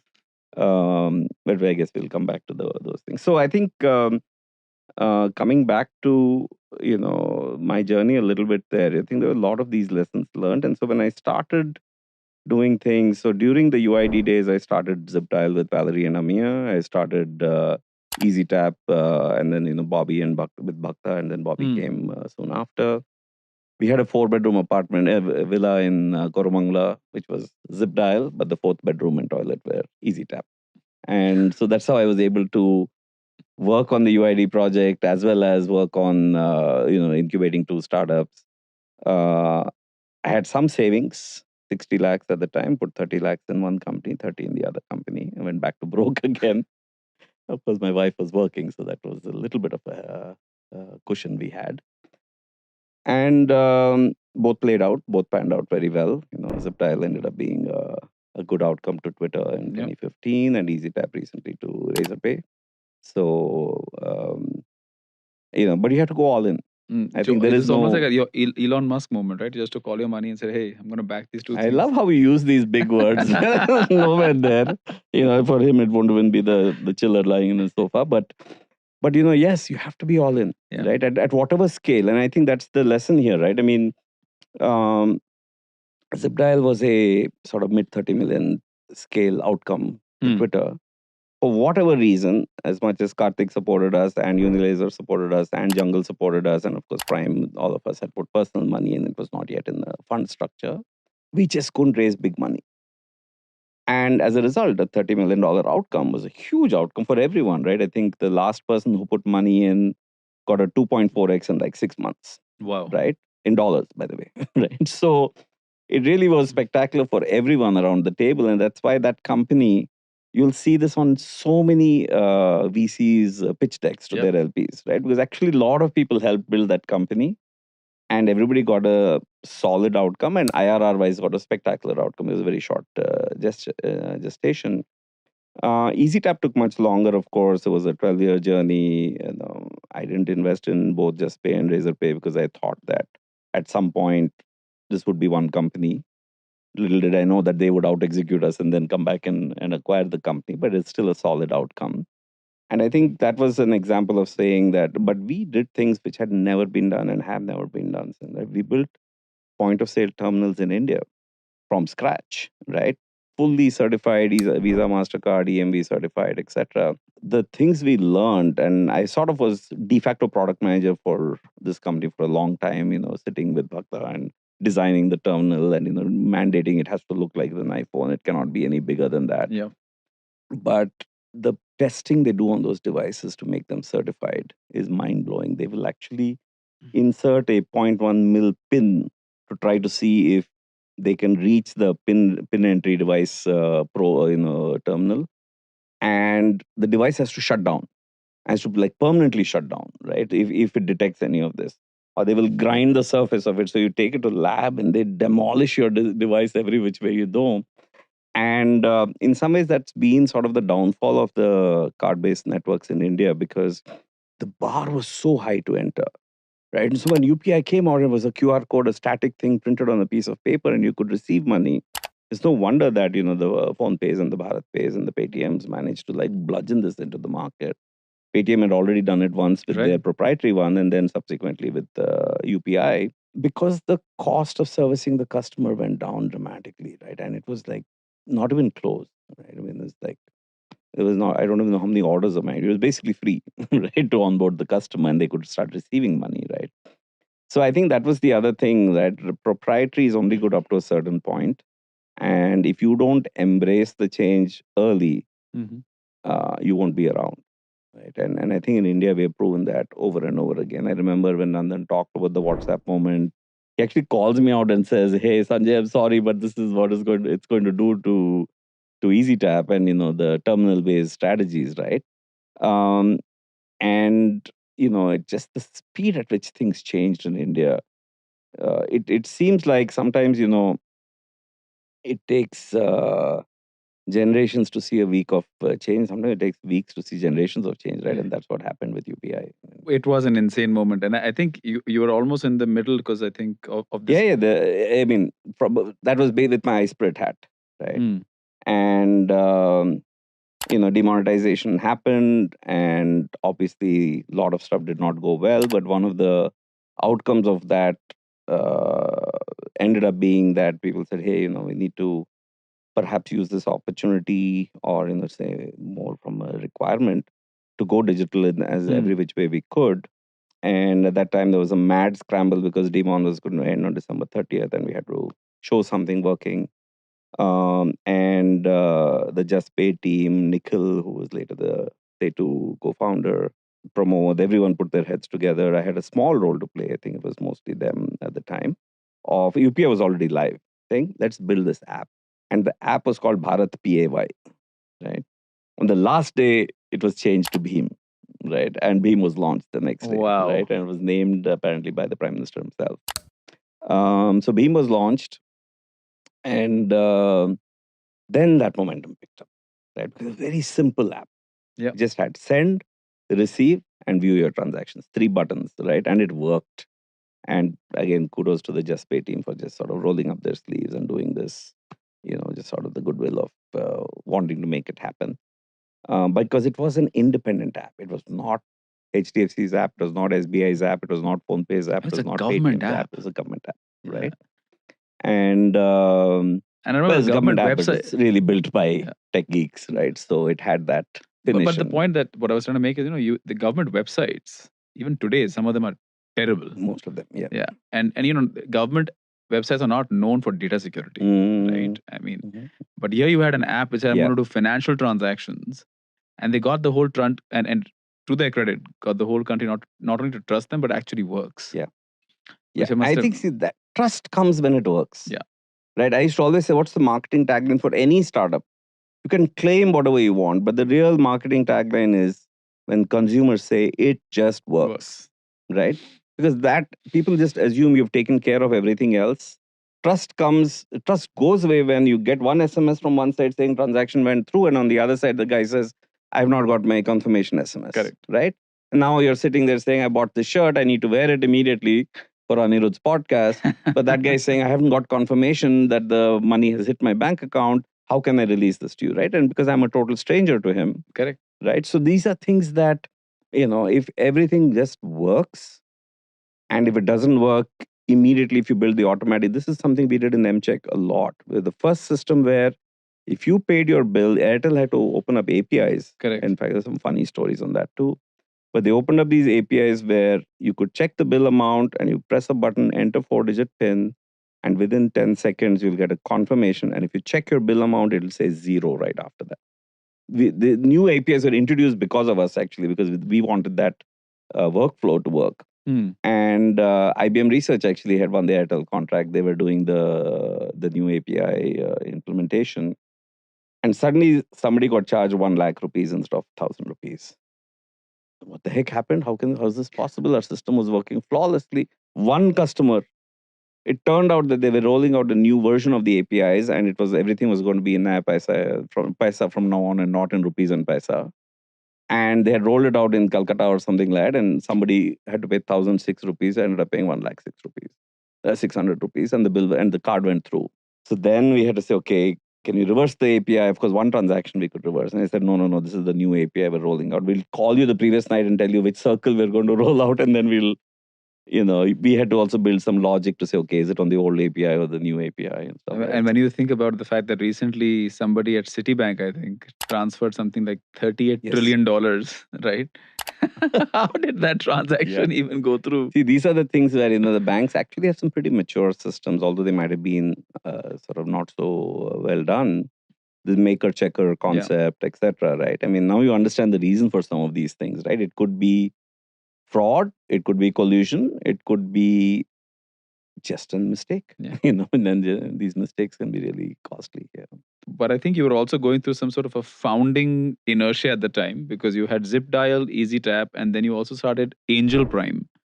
2011. I think it's all around that same 2010 to 2012 era. Yeah, so they're all sort of correlated. I think one of my lessons learned was I'm very good at taking a startup stock price down from whatever to zero. Maybe I should start at zero. At least I can't take it any further down, right? So that's when both ZipDial and EasyTap sort of started. And Shripati and Bala and I were working on the UID program as volunteers. And one day I just whispered to Shripati saying, hey, I've started these two things. They're sort of both are interesting here. So then three of us got together. We used to be virtually next door neighbors and said, well, do you plan to run these things? And I said, no, I've got good co-founders in one case. And the other case, we're looking for a CEO. I said, well, we have somebody that we know. And so that's how Bobby got introduced and Abhijit. And that's how he came into EasyTap. And he had worked at NGPay, so he actually knew a little bit about this mobile commerce industry. And I said, look, yeah, I'd rather be doing more of these than being an entrepreneur myself. And they both were co-founders of Snapfish, classmates from IIT. They'd seen a big exit and stuff. And we're also very interested in the space. And all three of us had worked on Aadhaar. And so it's okay, let's do something together here. And so for ZipDial, we put in personal money. We raised a little bit, Mumbai Angels, right? It's very interesting because everybody got almost like a 10x return in 4 years. I remember. I didn't know half the people that invested in the company, but I will randomly go to some Inc. 42 conference and somebody says, oh, this guy gave me a 10x return in 4 years. And they say, who are you? Right? But obviously very grateful for the support we got from investors at the time. And in fact, Sunil Goyal as well, right? And that was his first angel check, and then he started YourNest. So literally every early stage VC fund in India has had a hand in building of ZipDial and then benefited from it also. But ultimately, it was clear to me that I wanted to be more actively involved with founders. And that's what led to Angel Prime. And eventually, when Fund 2 came and Bala moved on and Amit joined us as a partner, the angel industry was starting to get its own identity. And we said, okay, no, we're not that. We are an institutional venture capital fund. So we dropped the word angel. Actually, Bala was a very hardcore, he's a very tough guy, right? And I jokingly say, well, Bala left, so we dropped the word angel. Anybody who knows him knows, oh, that is not him. He's awesome, but he's pretty hard-ass when it comes to working with entrepreneurs. But jokes aside, I think our philosophy stayed the same, right? And I think to this day, We've just closed fund 5, which is now at 100 million. Our first Correct. fund was like little under 8 million. And we went 8 to 46 to 72 to 120 and now came back to 100 actually. Oh, wow. And we think that's the right cruising altitude for our Mhm. stage and our style of working, right? At this stage in India, right? It may go back up over time, but right now this seems like the right thing, which is sized in our mind correctly for the opportunity space, the outcome space, and our ability to consistently deliver solid returns, right? What ultimately you can only control your input metrics, and what happens. But we feel very comfortable with this number, and so we said this is the right number for us, right? But the philosophy has not changed. The approach has evolved more because the market has evolved, but Correct. not necessarily fundamentally different. Our belief is early stage, right, is where people need to work with people that they believe have seen the journey also, Hmm. right? And at least to the earlier comment, have made some of these mistakes or seen some of these mistakes. And if we go through one less cycle of making the same mistakes as an entrepreneur, we're better off, right? So today, we've always prided ourselves on being first institutional checks, and obviously with folks like you and several other funds coming up that are really focused on idea stage, I think we do some of that, but we're happy to also follow a little bit later. And some of the teething issues and stuff that have been addressed, and obviously that comes at a price. But sort of, there are various euphemisms used in the industry: seed plus round, pre-series A round, and series A might also be the right one. But that's our sweet spot. We typically, and this has been true for us from the first year, we do 3 to 5 deals a year. There's never been a year, including 2021, where we did more than that. There have been years where we've done less than that, but in 3 to 5 is sort of our sweet spot. We built up a pretty strong team now. We've added a new partner, Bridge, from was the co-founder of Magic Pin, has joined us now as a partner full time. And in some ways, some of these things, if they're working, innovation is not the right thing to do here, right? And the innovation comes from the ideas we're backing, from the approaches we're taking to working with the founders, etc. But the philosophy of saying early stage, back companies well, do a lot of thorough underwriting. So we don't typically rush into, like one meeting. If I can give you a personal Investments. story, I first heard about Prime. I was at a conference. This was when it was too early to be giving presentations. I was taking in a presentation. It was done by Amit Somani. And Amit was I you know I mean I had seen multiple people talk about the startup ecosystem, and usually, unfortunately, there were those people that I think should not have been talking about it because they were a little bit too old to be understanding what this new generation of founders wanted.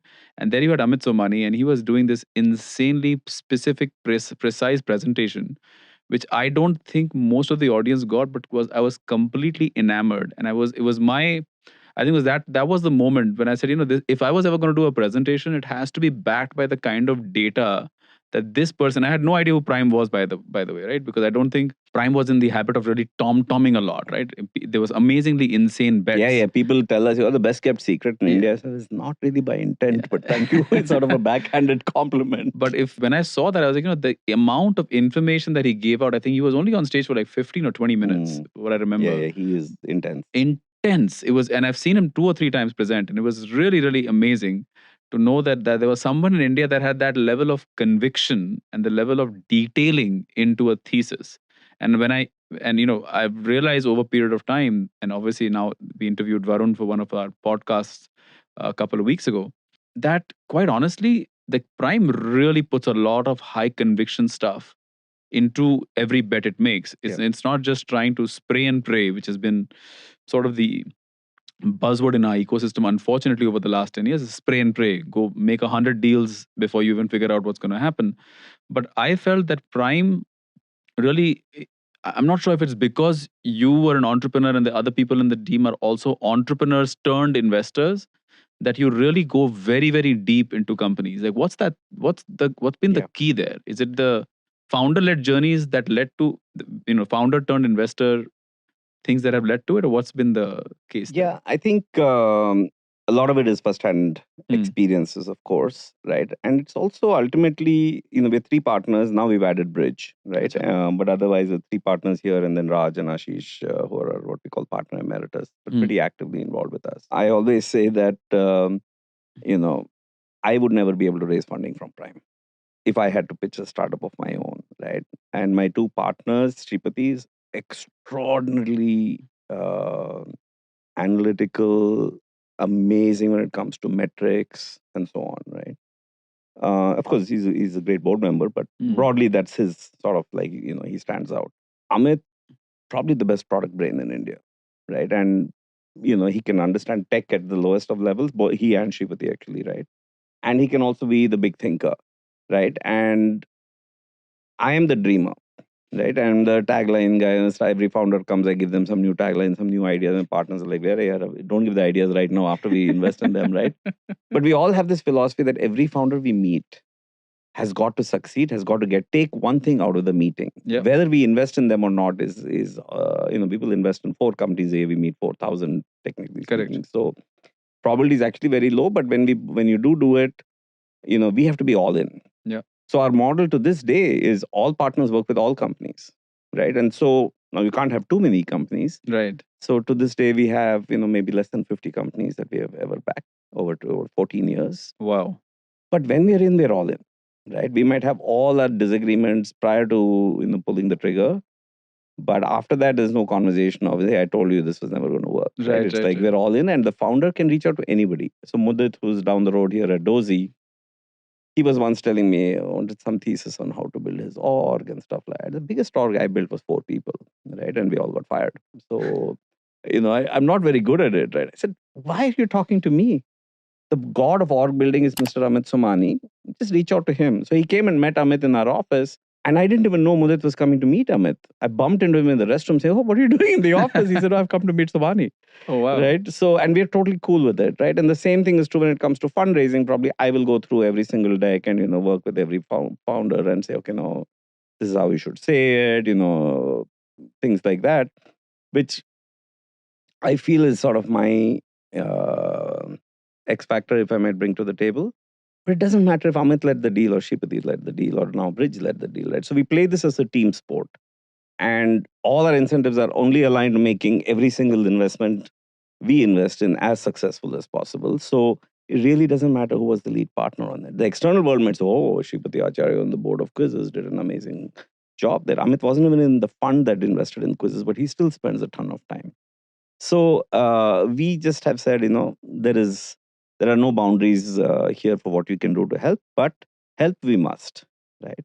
Now, in any fund, as you will see, maybe 30-40% of the companies get to a scale where they're really going to be meaningful outcomes for us. But there's another 60-70% of the companies that can have an outcome that is very material to the founder, right? And sometimes that is when we make our reputation, right? We did very, very well in Happy. We did very, very well in Reco. Perpule had a modest exit, but the 3 founders have gone off, started their new startups, etc. It was important for us. And I remember having that conversation with Abhinav and spending a lot of time with him, coaching him on, on the outcome. It's not a needle mover for the fund, but we got a multiple on our return. So it was still very respectable. But for the year 3, 27-year-olds, they're set for life. Now they can play, come out after 2 more years at Amazon and, go for broke and try something big, right? So this is a business where, first of all, first lesson I was taught in this business was by Shripati. I even remember where we were driving, where he said this to me. Said, Sanjay, I hope you're ready. Venture capital is a get rich slow scheme. Right. And 15 years later, I keep telling him, Shripati, we have proven the slow part over and over and over again. When the heck are we going to prove this get rich part, right? But that's really what it is. There isn't a quick buck here. Right? You might get lucky.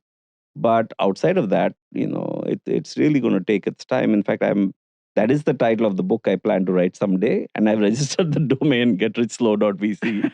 I don't expect any entrepreneur to send their business plans to that domain. But, it's one of those. Getrichslow.vc. But so that's, I think the important thing here is a team Yeah. and extraordinary trust and respect with each other, right? We disagree. I mean, if any of our team members or founders visited us during our offsite when it's all the partners, they would think the partnership is breaking up because we are at each other, hammer and tongs. But that radical candor and openness brings the trust, right? Where we know that. How often do you do these offsites? We do it at least twice a year. Once during the pandemic, actually, we did it in the office and told the team, don't come to the office because we don't want to go anywhere, but we'll sit here in the office and do it. But that was actually the culture that Amit brought into the partnership. And the first time we did it, we went to Oman, slightly more exotic location, and we were on the boat having the biggest argument. And we knew we had to solve this because none of us knew how to swim back to shore. And that started the culture actually. And I think it's helped a lot because when you let things fester is when things break apart, right? And if you can't openly talk to your partner, it's true in marriage, it's true with children, and it's true with everything else, even including with founders. Do you have somebody that moderates the discussion? No, Okay. it's just us. It's just us, right? See, one thing we know is we're committed to the doing the right thing, right? For the firm. And that means doing the right thing for ourselves, doing the right thing for our LPs, doing the right thing for our team, doing the right thing for our founders, right? So that all that has to be aligned. If you're not doing that, a chain is as strong as its weakest link, right? So of course there'll be moments where there's some tension at all levels, but ideally you want to align everybody here, and you have to do the same thing, for your customers if you're the portfolio company as well, right? So I think having a moderator is not really very helpful in such situations because they won't have the context, right? And the nuances are everything here. And they can actually color the discussion also, right? Color the discussion, etc. We do actually, and I just became a senior citizen. I'm eligible for 0.5% extra in FTs, by the way. Very proud of myself.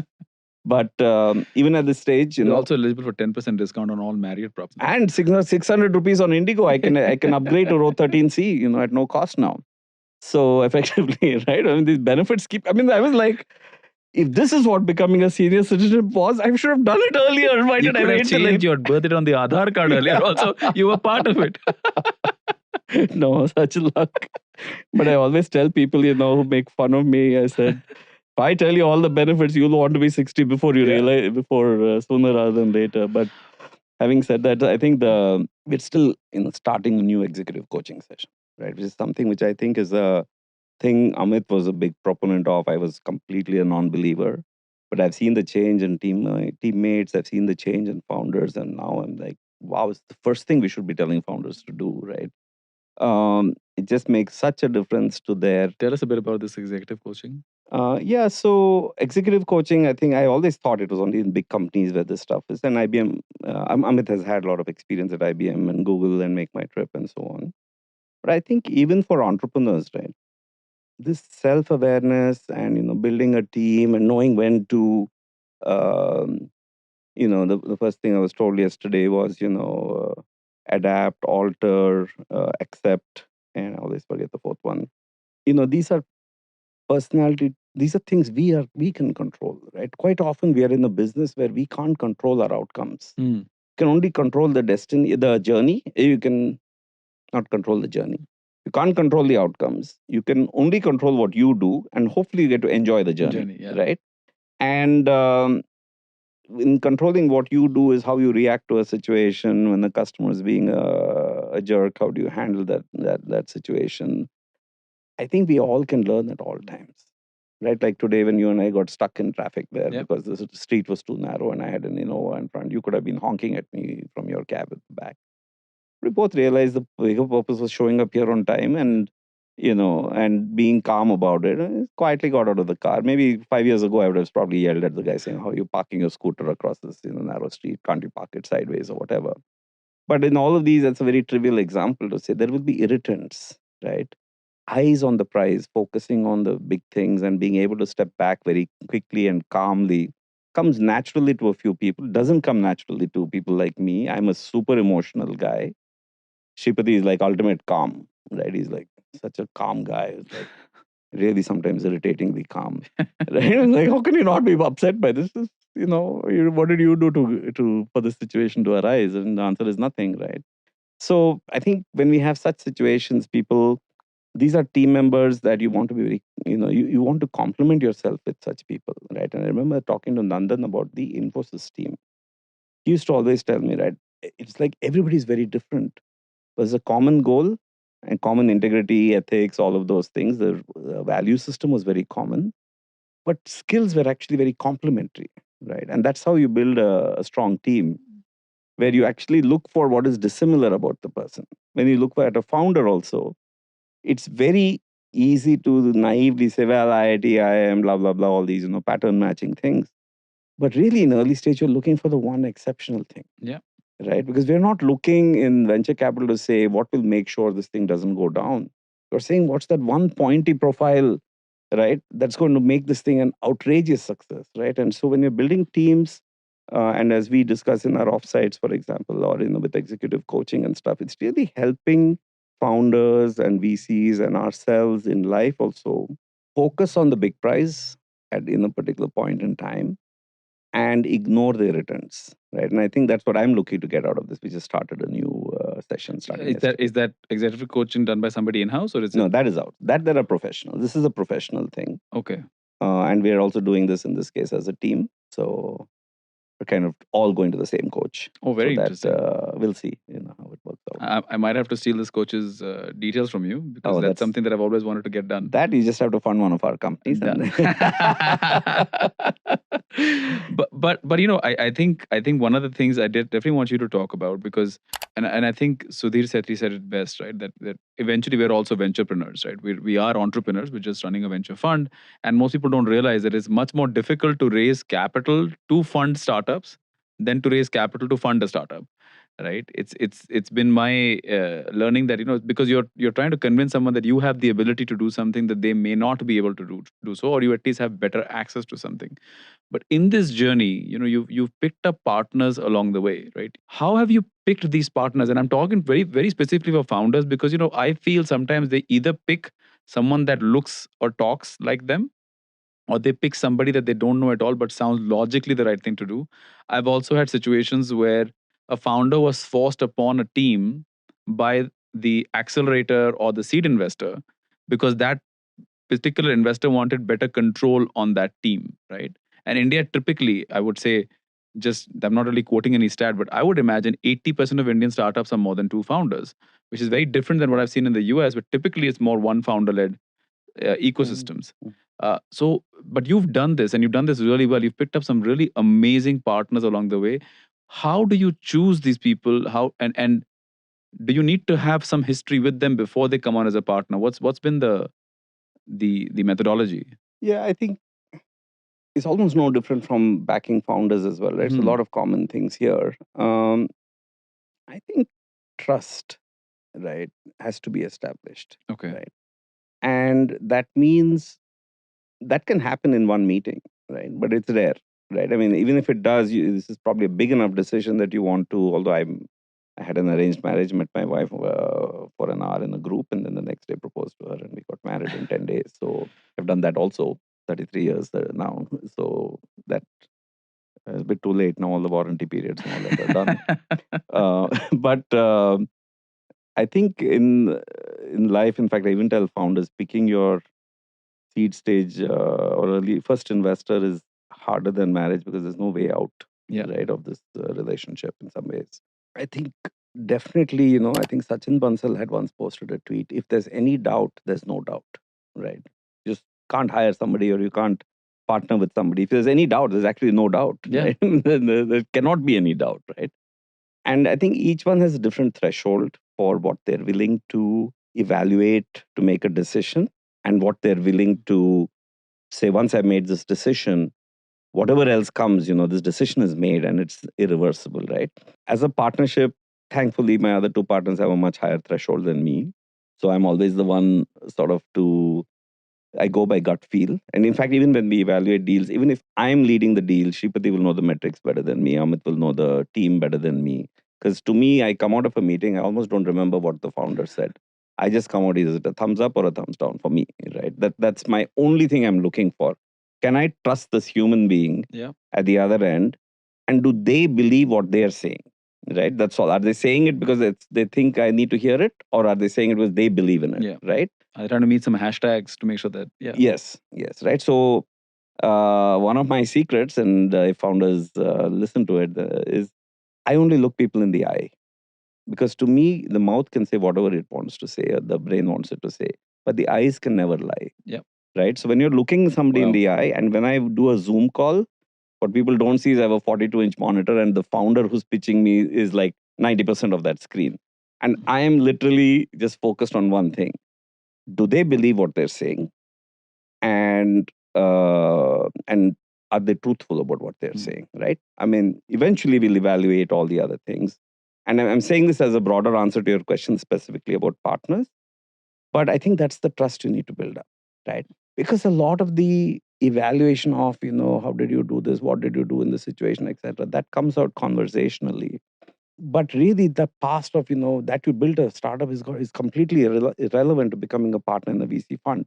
This is a new journey, right? So those might all be sort of ways of saying, okay, you dealt with adversity. Adversity came, and like we look at Bridge at Magic Pen, they rebuilt the company like 3 times during the first phase. Then something went wrong. Then the pandemic came. Then they're like, but adversity though he has seen, right? And as he has seen a lot of what most entrepreneurs might never get to see, right? And the fact that he's rebounded from it was a very, very important thing for us. Then the rest of the part, is this the right stage in your career? Is Prime the right place for you? What do you like about us, etc.? These are all important things, right? But fundamentally, whatever you did you do it with the highest level of intellectual integrity?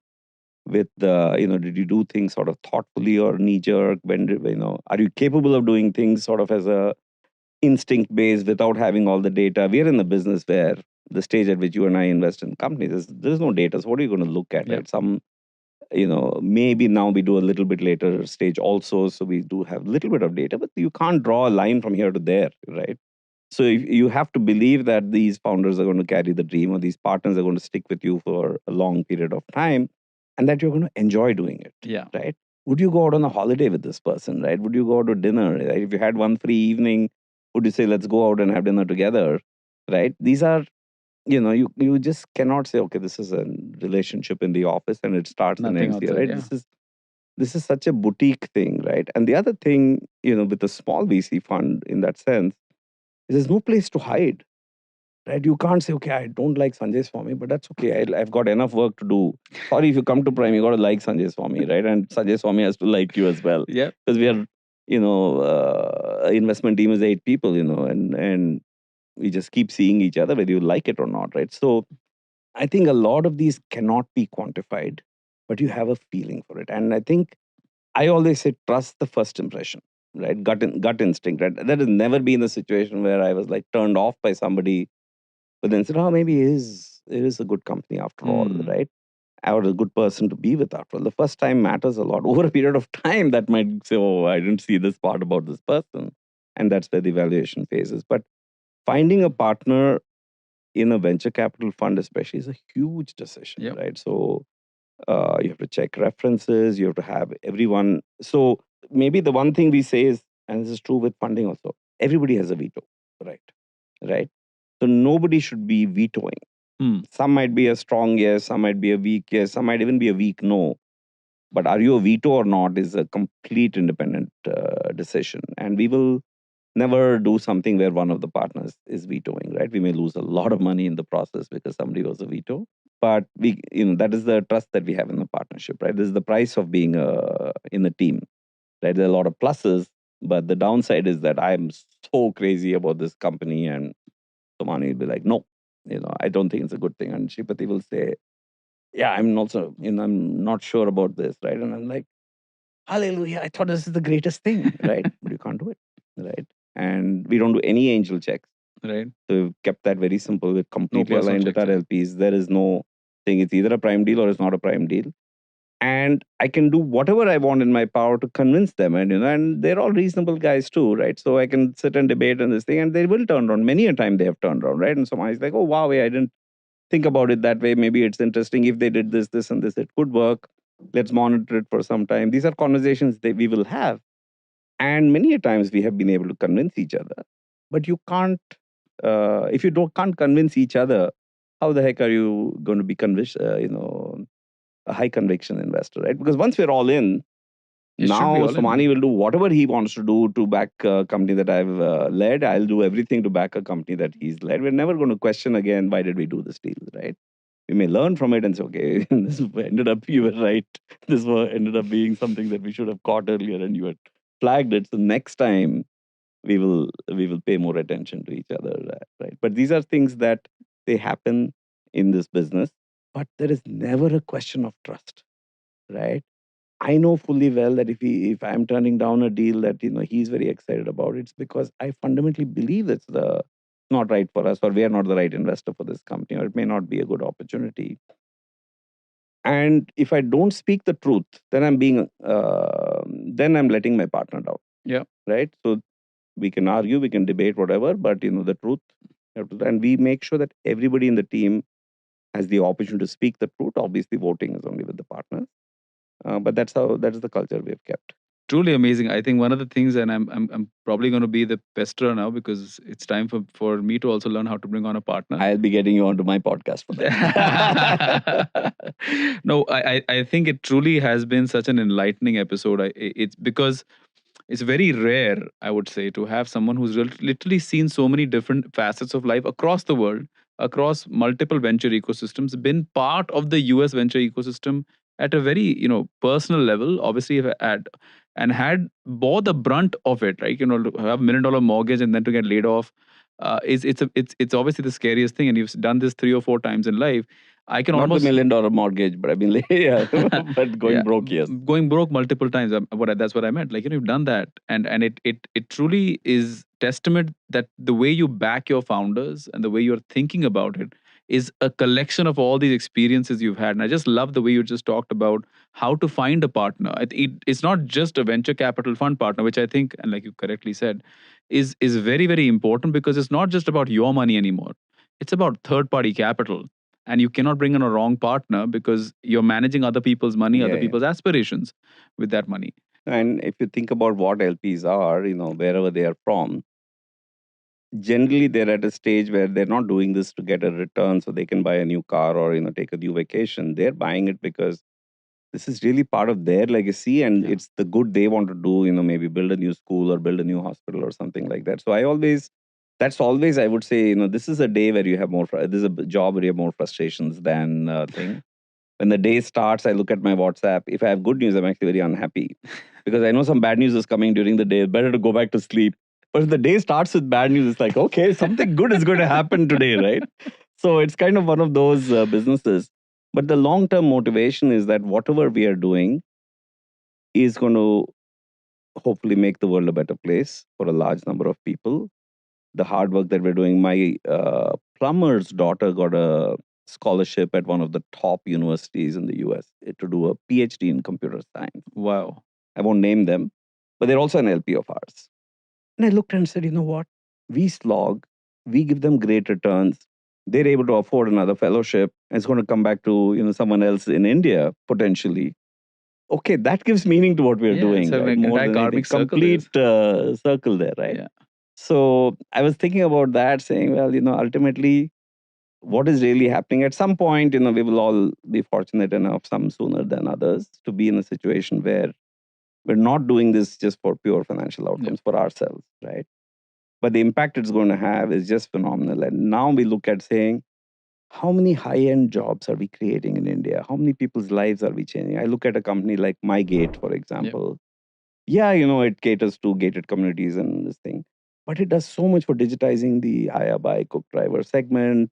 They used to all be searched before they leave the community. Now we just tell that I've given 500 rupees to them, and the gate guard allows them to, right? So you can't quantify the impact of some of those things and the respect it brings for people there. We look at companies like Wheels Eye in our portfolio, digitized, what were several million trucks on the platform. And, there were two founders who came to us, with their dreams, and we fortunately, felt aligned with them, and we had the privilege of backing them. They're building a ginormous company here in India. Nobody's even heard of this company, right? It's got stickers at the back of trucks, and everybody thinks it's koi sticker hai, right? But all those trucks are actually on their platform and running well. So we have all these opportunities to meet these founders, whether it is Metafin doing rooftop solar for atta chakkis in Uttar Pradesh. The impact of going from diesel to solar, Yeah, people say, okay, अब मैं, 7 रुपया per kilo से 5 रुपया में बेचता हूँ, right? They're passing on immediately the savings to their customers, right? They're able to educate their kids. They're able to do so much more with it. And it's, of course, going from diesel to solar. So it's actually environmentally very good. absolutely. These are some privileges. I never thought I was getting into all this stuff when we started. But when you see these options, and we may even make a lot of money doing so, which part of this is the or dozy that is saving lives? Mudit sent me his uncle got admitted to hospital for something, and he went to the bed and there was a dozy device there, and he takes a photo and sends it to his nephew. Right? Those are moments where you can't even quantify the financial outcomes of these things, right? That's the opportunity we're excited about. And I think that's where I think venture funds like yours, and it's a philosophy. Let's say that even I follow is that when I don't look at impact purely as saying, hey, let's think of impact first and the financial returns later. I think you think of the financial return not because it's money, because it has to sustain itself. Yes. And be valuable to the end customer because it's solving a real human problem. Yep. And therefore, it creates that massive impact which is sustainable and will grow much faster. Absolutely. Because if profitability is not at the thought and core of it, then you will build something that is subpar, is what I feel, right? And and I think you've encapsulated that or articulated that much better than I have. And I think it truly is amazing that there is a fund like yours in India with someone with such amount of experience in the ecosystem. You've had the good, bad, the ugly, right? But you're really doing what's the best. And you have to get rich. Yeah, and we have to get rich, which is slowly. I was going to ask you the one of the last questions I had, but you've already answered that. Is when the final chapter on Indian venture history is written, what would you want the footnote under Sanjay Swamy to say? There's never going to be a final chapter about Indian venture. Indians have been entrepreneurial all along. I think venture capital is sort of a new asset class that has helped. There's a lot written about venture capital, but ultimately some businesses can only be built in a minute window of time. And so I think venture and entrepreneurship will evolve a lot in India and will continue to be there. I think for us, we run our fund on 3 principles, right? Common sense, which is not very common, integrity and transparency, right? That's basically it. And I think these cultural things that we do, we would love to see more and more startups also function the same way. Yeah. Good news takes the staircase, bad news takes the elevator. Yeah. Just be open and transparent and, communication. Shailendra at Sequoia Now Peak says, nothing is as good as it appears, nothing is as bad as it appears. I've had a lot of these one-liners that people have told me that have stuck with me, right? Naveen Chadda at Mayfield, who was our first anchor LP in the first fund, said, good companies never die of starvation, Sanjay, but they will die of indigestion. So, things like that. I think, some of this is just common sense and first principle stuff, right? Yes, there will always be opportunities to do something irrational and you might luck out. But this is not a game we are playing to get lucky. We're happy to take our time. And I think being able to consistently deliver top decile, hopefully, and certainly top quartile outcomes to our investors who can plan on us being sort of a vehicle for continuous returns. While founders say, look, these guys do everything in their power to try to make us successful, there is nothing they will stop at. Call me at 3 a.m., I'll get up and I'll pull the whole team if there's an emergency. So founders who believe in that, and a team that says, look, this is sustainable and as a long-term thing. I think these are 3 big things we are hoping to achieve out of it. And I think the outcomes will take care of themselves. Sanjay, I think I could literally, and if I can, would have kept you for another couple of hours, but I think the we have to do another podcast with you in the future. However, as is traditional at the Money Talks, we always end our podcast with a rapid fire round. Oh no, don't ask me favorite book. Avoid that question. Okay. I'm not a book guy. Yeah. Okay, I'll avoid that one has to go. My favorite book is whatever Amit Somani tells me. He is the book guy. But I must really say before I get into this that it's been an enlightening episode, and I'm so glad. I think the way this whole interview also, or this podcast got together was, I think you saw a podcast that I Yes, had with done, and Pearl. then with Pearl, right? And that led to Varun writing me an email, which case we've been trying to get our times together, and in between I got But I Varun. told Varun I want to invite him on our podcast. So we'll return I the think I favor misread soon. the email saying, "Hey," but it really is. I'm so glad that we've had a chance to meet, and I'm really looking forward to getting some more nuggets of insight outside of this conversation, because as we're probably about at least 8 years behind your journey at the moment in terms of venture. But some of the incredible things you've done is really setting the stage and the foundation for what should be India's decade also for venture capital funds. We've gone through our cycles, and I think we're maturing as an ecosystem fairly quickly, but we're going to require at least 10 homegrown large VC funds. When I'm saying large, I'm not talking about like the size, but the impact that these guys do. And I really hope that Prime obviously is one of them, and that we can learn from that experience and make one ourselves. Thank you so much. I think you're being very generous with the compliments, but I think we just want to focus on what we're doing, do it well, and very happy to share all our learnings. Wonderful. This is not a zero-sum game. This is not a winner takes all. I think it's an opportunity to build a country here and to accelerate the GDP of the country and everybody's benefit. So that's the opportunity here. Thank you for being such a generous host as well. Thank you, Sanjay. So, do you want to take a break before we get into rapid fire? Are you ready? I'm good. Okay, cool. I don't know what the questions are. Yeah, well, that's the part that you don't get. But so I'll tell you the rules The are very answer is 3. What's the question? The rules are very simple, right? I'll ask a question, whatever first comes to mind. The intent could be that we might find something interesting to segue into, but it's just fun, light banter. So if you're ready, let's go.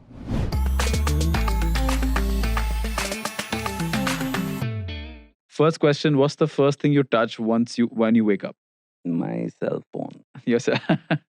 Not even my specs. And if bad habit, by the way, but that's the fact. Yeah. If not for VC, what would you be doing? I am an entrepreneur even now. I don't see myself as a VC, so I would be an entrepreneur. One app you're completely obsessed with at the moment? I hate to say WhatsApp, but yeah, that's the one that you're using the most. Okay. Well, I will say lovable, though it's not an app per se. I have always seen myself as a developer who could never get Hello World to compile. But now I've built web pages and websites and stuff like that, web apps. So that's probably the one I'm obsessed lovable about now. Yeah. Okay, wonderful. The biggest red flag you see in a pitch? Exit strategy. As a slide? Yes. Okay. As an entrepreneur, I want you to be doing this. I want you to believe that things are going to go so great that you're going to do this for the rest of your life, right? Yes, I will figure out later on if things are not going well. You and I will sit down and we'll talk about how we should get some value out of it, at least for you, even if it's not material for us. But I don't want you at the early stage thinking about, how you're going to sell the company. That's the biggest turnoff. So you don't like those people say, "Hey, I'm going to be the next unicorn for XYZ, or I'll build you this unicorn, or I'll make you this 100% IRR." Yeah, don't worry about me. I'll take care of myself. You just build a great company. Let's both focus on can we work together to build a great company, where you're in the driver's seat and I'm somewhere in the car. I'm not at the gas station, ready for the next refuel. So, but, I hope you're trying to keep driving this. One entrepreneur you admire? I still have to say, I don't know about entrepreneur, but I think Satya Nadella, right? There's something else what he has done, right? I don't think anybody... he will go down as the greatest CEO of all time in my mind. Yes, this is a company that was large, right? $200 billion valuation company, and to take it to $3 trillion after 15 years of stagnation, right? Something else. Yeah. And completely repositioning what looked like a old war horse into what it is today. What was more fun, being a founder or being an investor? I'm a founder. Even as an investor. I think definitely as you evolve in time, right? I think being an investor gives you so much more breadth of exposure. Every Monday morning, right? Somebody's going to walk into your office and say, I'm going to change this amazing large industry, right? And I'm 22 years old, right? So that part is a lot of fun here, for sure. And let's see, my last question is that 3 words that you would use to describe the Indian startup ecosystem? Early, monster opportunity as one word or one phrase. The best is yet to come. Wonderful. Well, Sanjay, this has really been far more than a conversation, to be fair. This has been a masterclass, right? I've just stood here. I've tried to keep myself at about 5% of the conversation and just wanted to absorb and learn. And I believe that when there are listeners, the viewers, really have learned what it took to build a venture ecosystem, what it took to build the digital ecosystem in India, and what it really takes to build a fantastic investor, right? Because I think the elements of failure and the ability to digest failure, to deal with failure, to experience failure really are important lessons to tell to a founder as well, right? And when you haven't done it yourself, it's very difficult to tell a founder, hey, and again, my personal feeling, because I've been in your situation a couple of times in life. Yes, I did have a much more storied background, but I have been down as three founders down to $1,000 in our bank account, and we have a rent bill to pay of $7,000. No idea how we're going to pay it. We just wrote a check and we said, I hope he doesn't deposit it tomorrow. But to be able to say that to a founder from a level of saying, I have done it too, Yeah. right, is so important. And more people like yourself are needed in our ecosystem, guiding the founders with real experiences of being founders themselves. So thank you so much for being here. I hope, in the next year or so I can have you back once again. Once obviously Fund 5 starts deploying, we'll have more stories. But any final thoughts you had for our audience? Yeah, I think something you said at the very end, right? I think we have seen in the last 3 years several companies, as the market turned, being forced to restructure themselves to get to default alive, Yeah. right? And at every point in time, we see founders, about 3 years ago, it was quite intimidating. But I would say now in our portfolio, we've seen probably 4 to 5 times companies that have completely reset and, move forward and get to the other side, right? And now, while I don't wish this on founders, it's actually really good character building for the company because they come back and do a cleanup. Yeah. They may have gotten lucky a bit. And I think any founder who's listening to this and has gotten this far in the thing, if you're having tough times, it's not a good thing, but it's not a bad thing. Yeah. Right. And there is a way out. And I think for all founders, almost always, have to keep questioning your assumptions, but don't be disheartened if things are not going great. Step back to the drawing board, take a blank sheet of paper, see what you really stand for. And if there is value to be created still, and if your customers really love you, I think if you're willing to do the hard 6 to 18 months, there is light at the end of the tunnel, right? And I think that's something that I used to preach.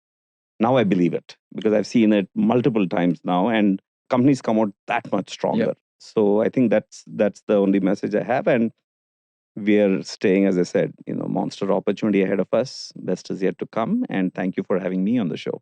Sanjay, this truly has been not just a conversation, it's been a masterclass. Thank you so much for sharing so openly. And thank you so much for letting us know what it takes really to build a venture capital ecosystem in India, a venture capital ecosystem in a fund in India. And most importantly, I think it's also been, we must thank you for literally changing the lives of 1.4 billion people and to really create the base on which we can set up the next, or what I would call, Indian venture capital 2.0 in India. Thank you so much once again for being on the show. And to all our listeners, stay curious, stay bold.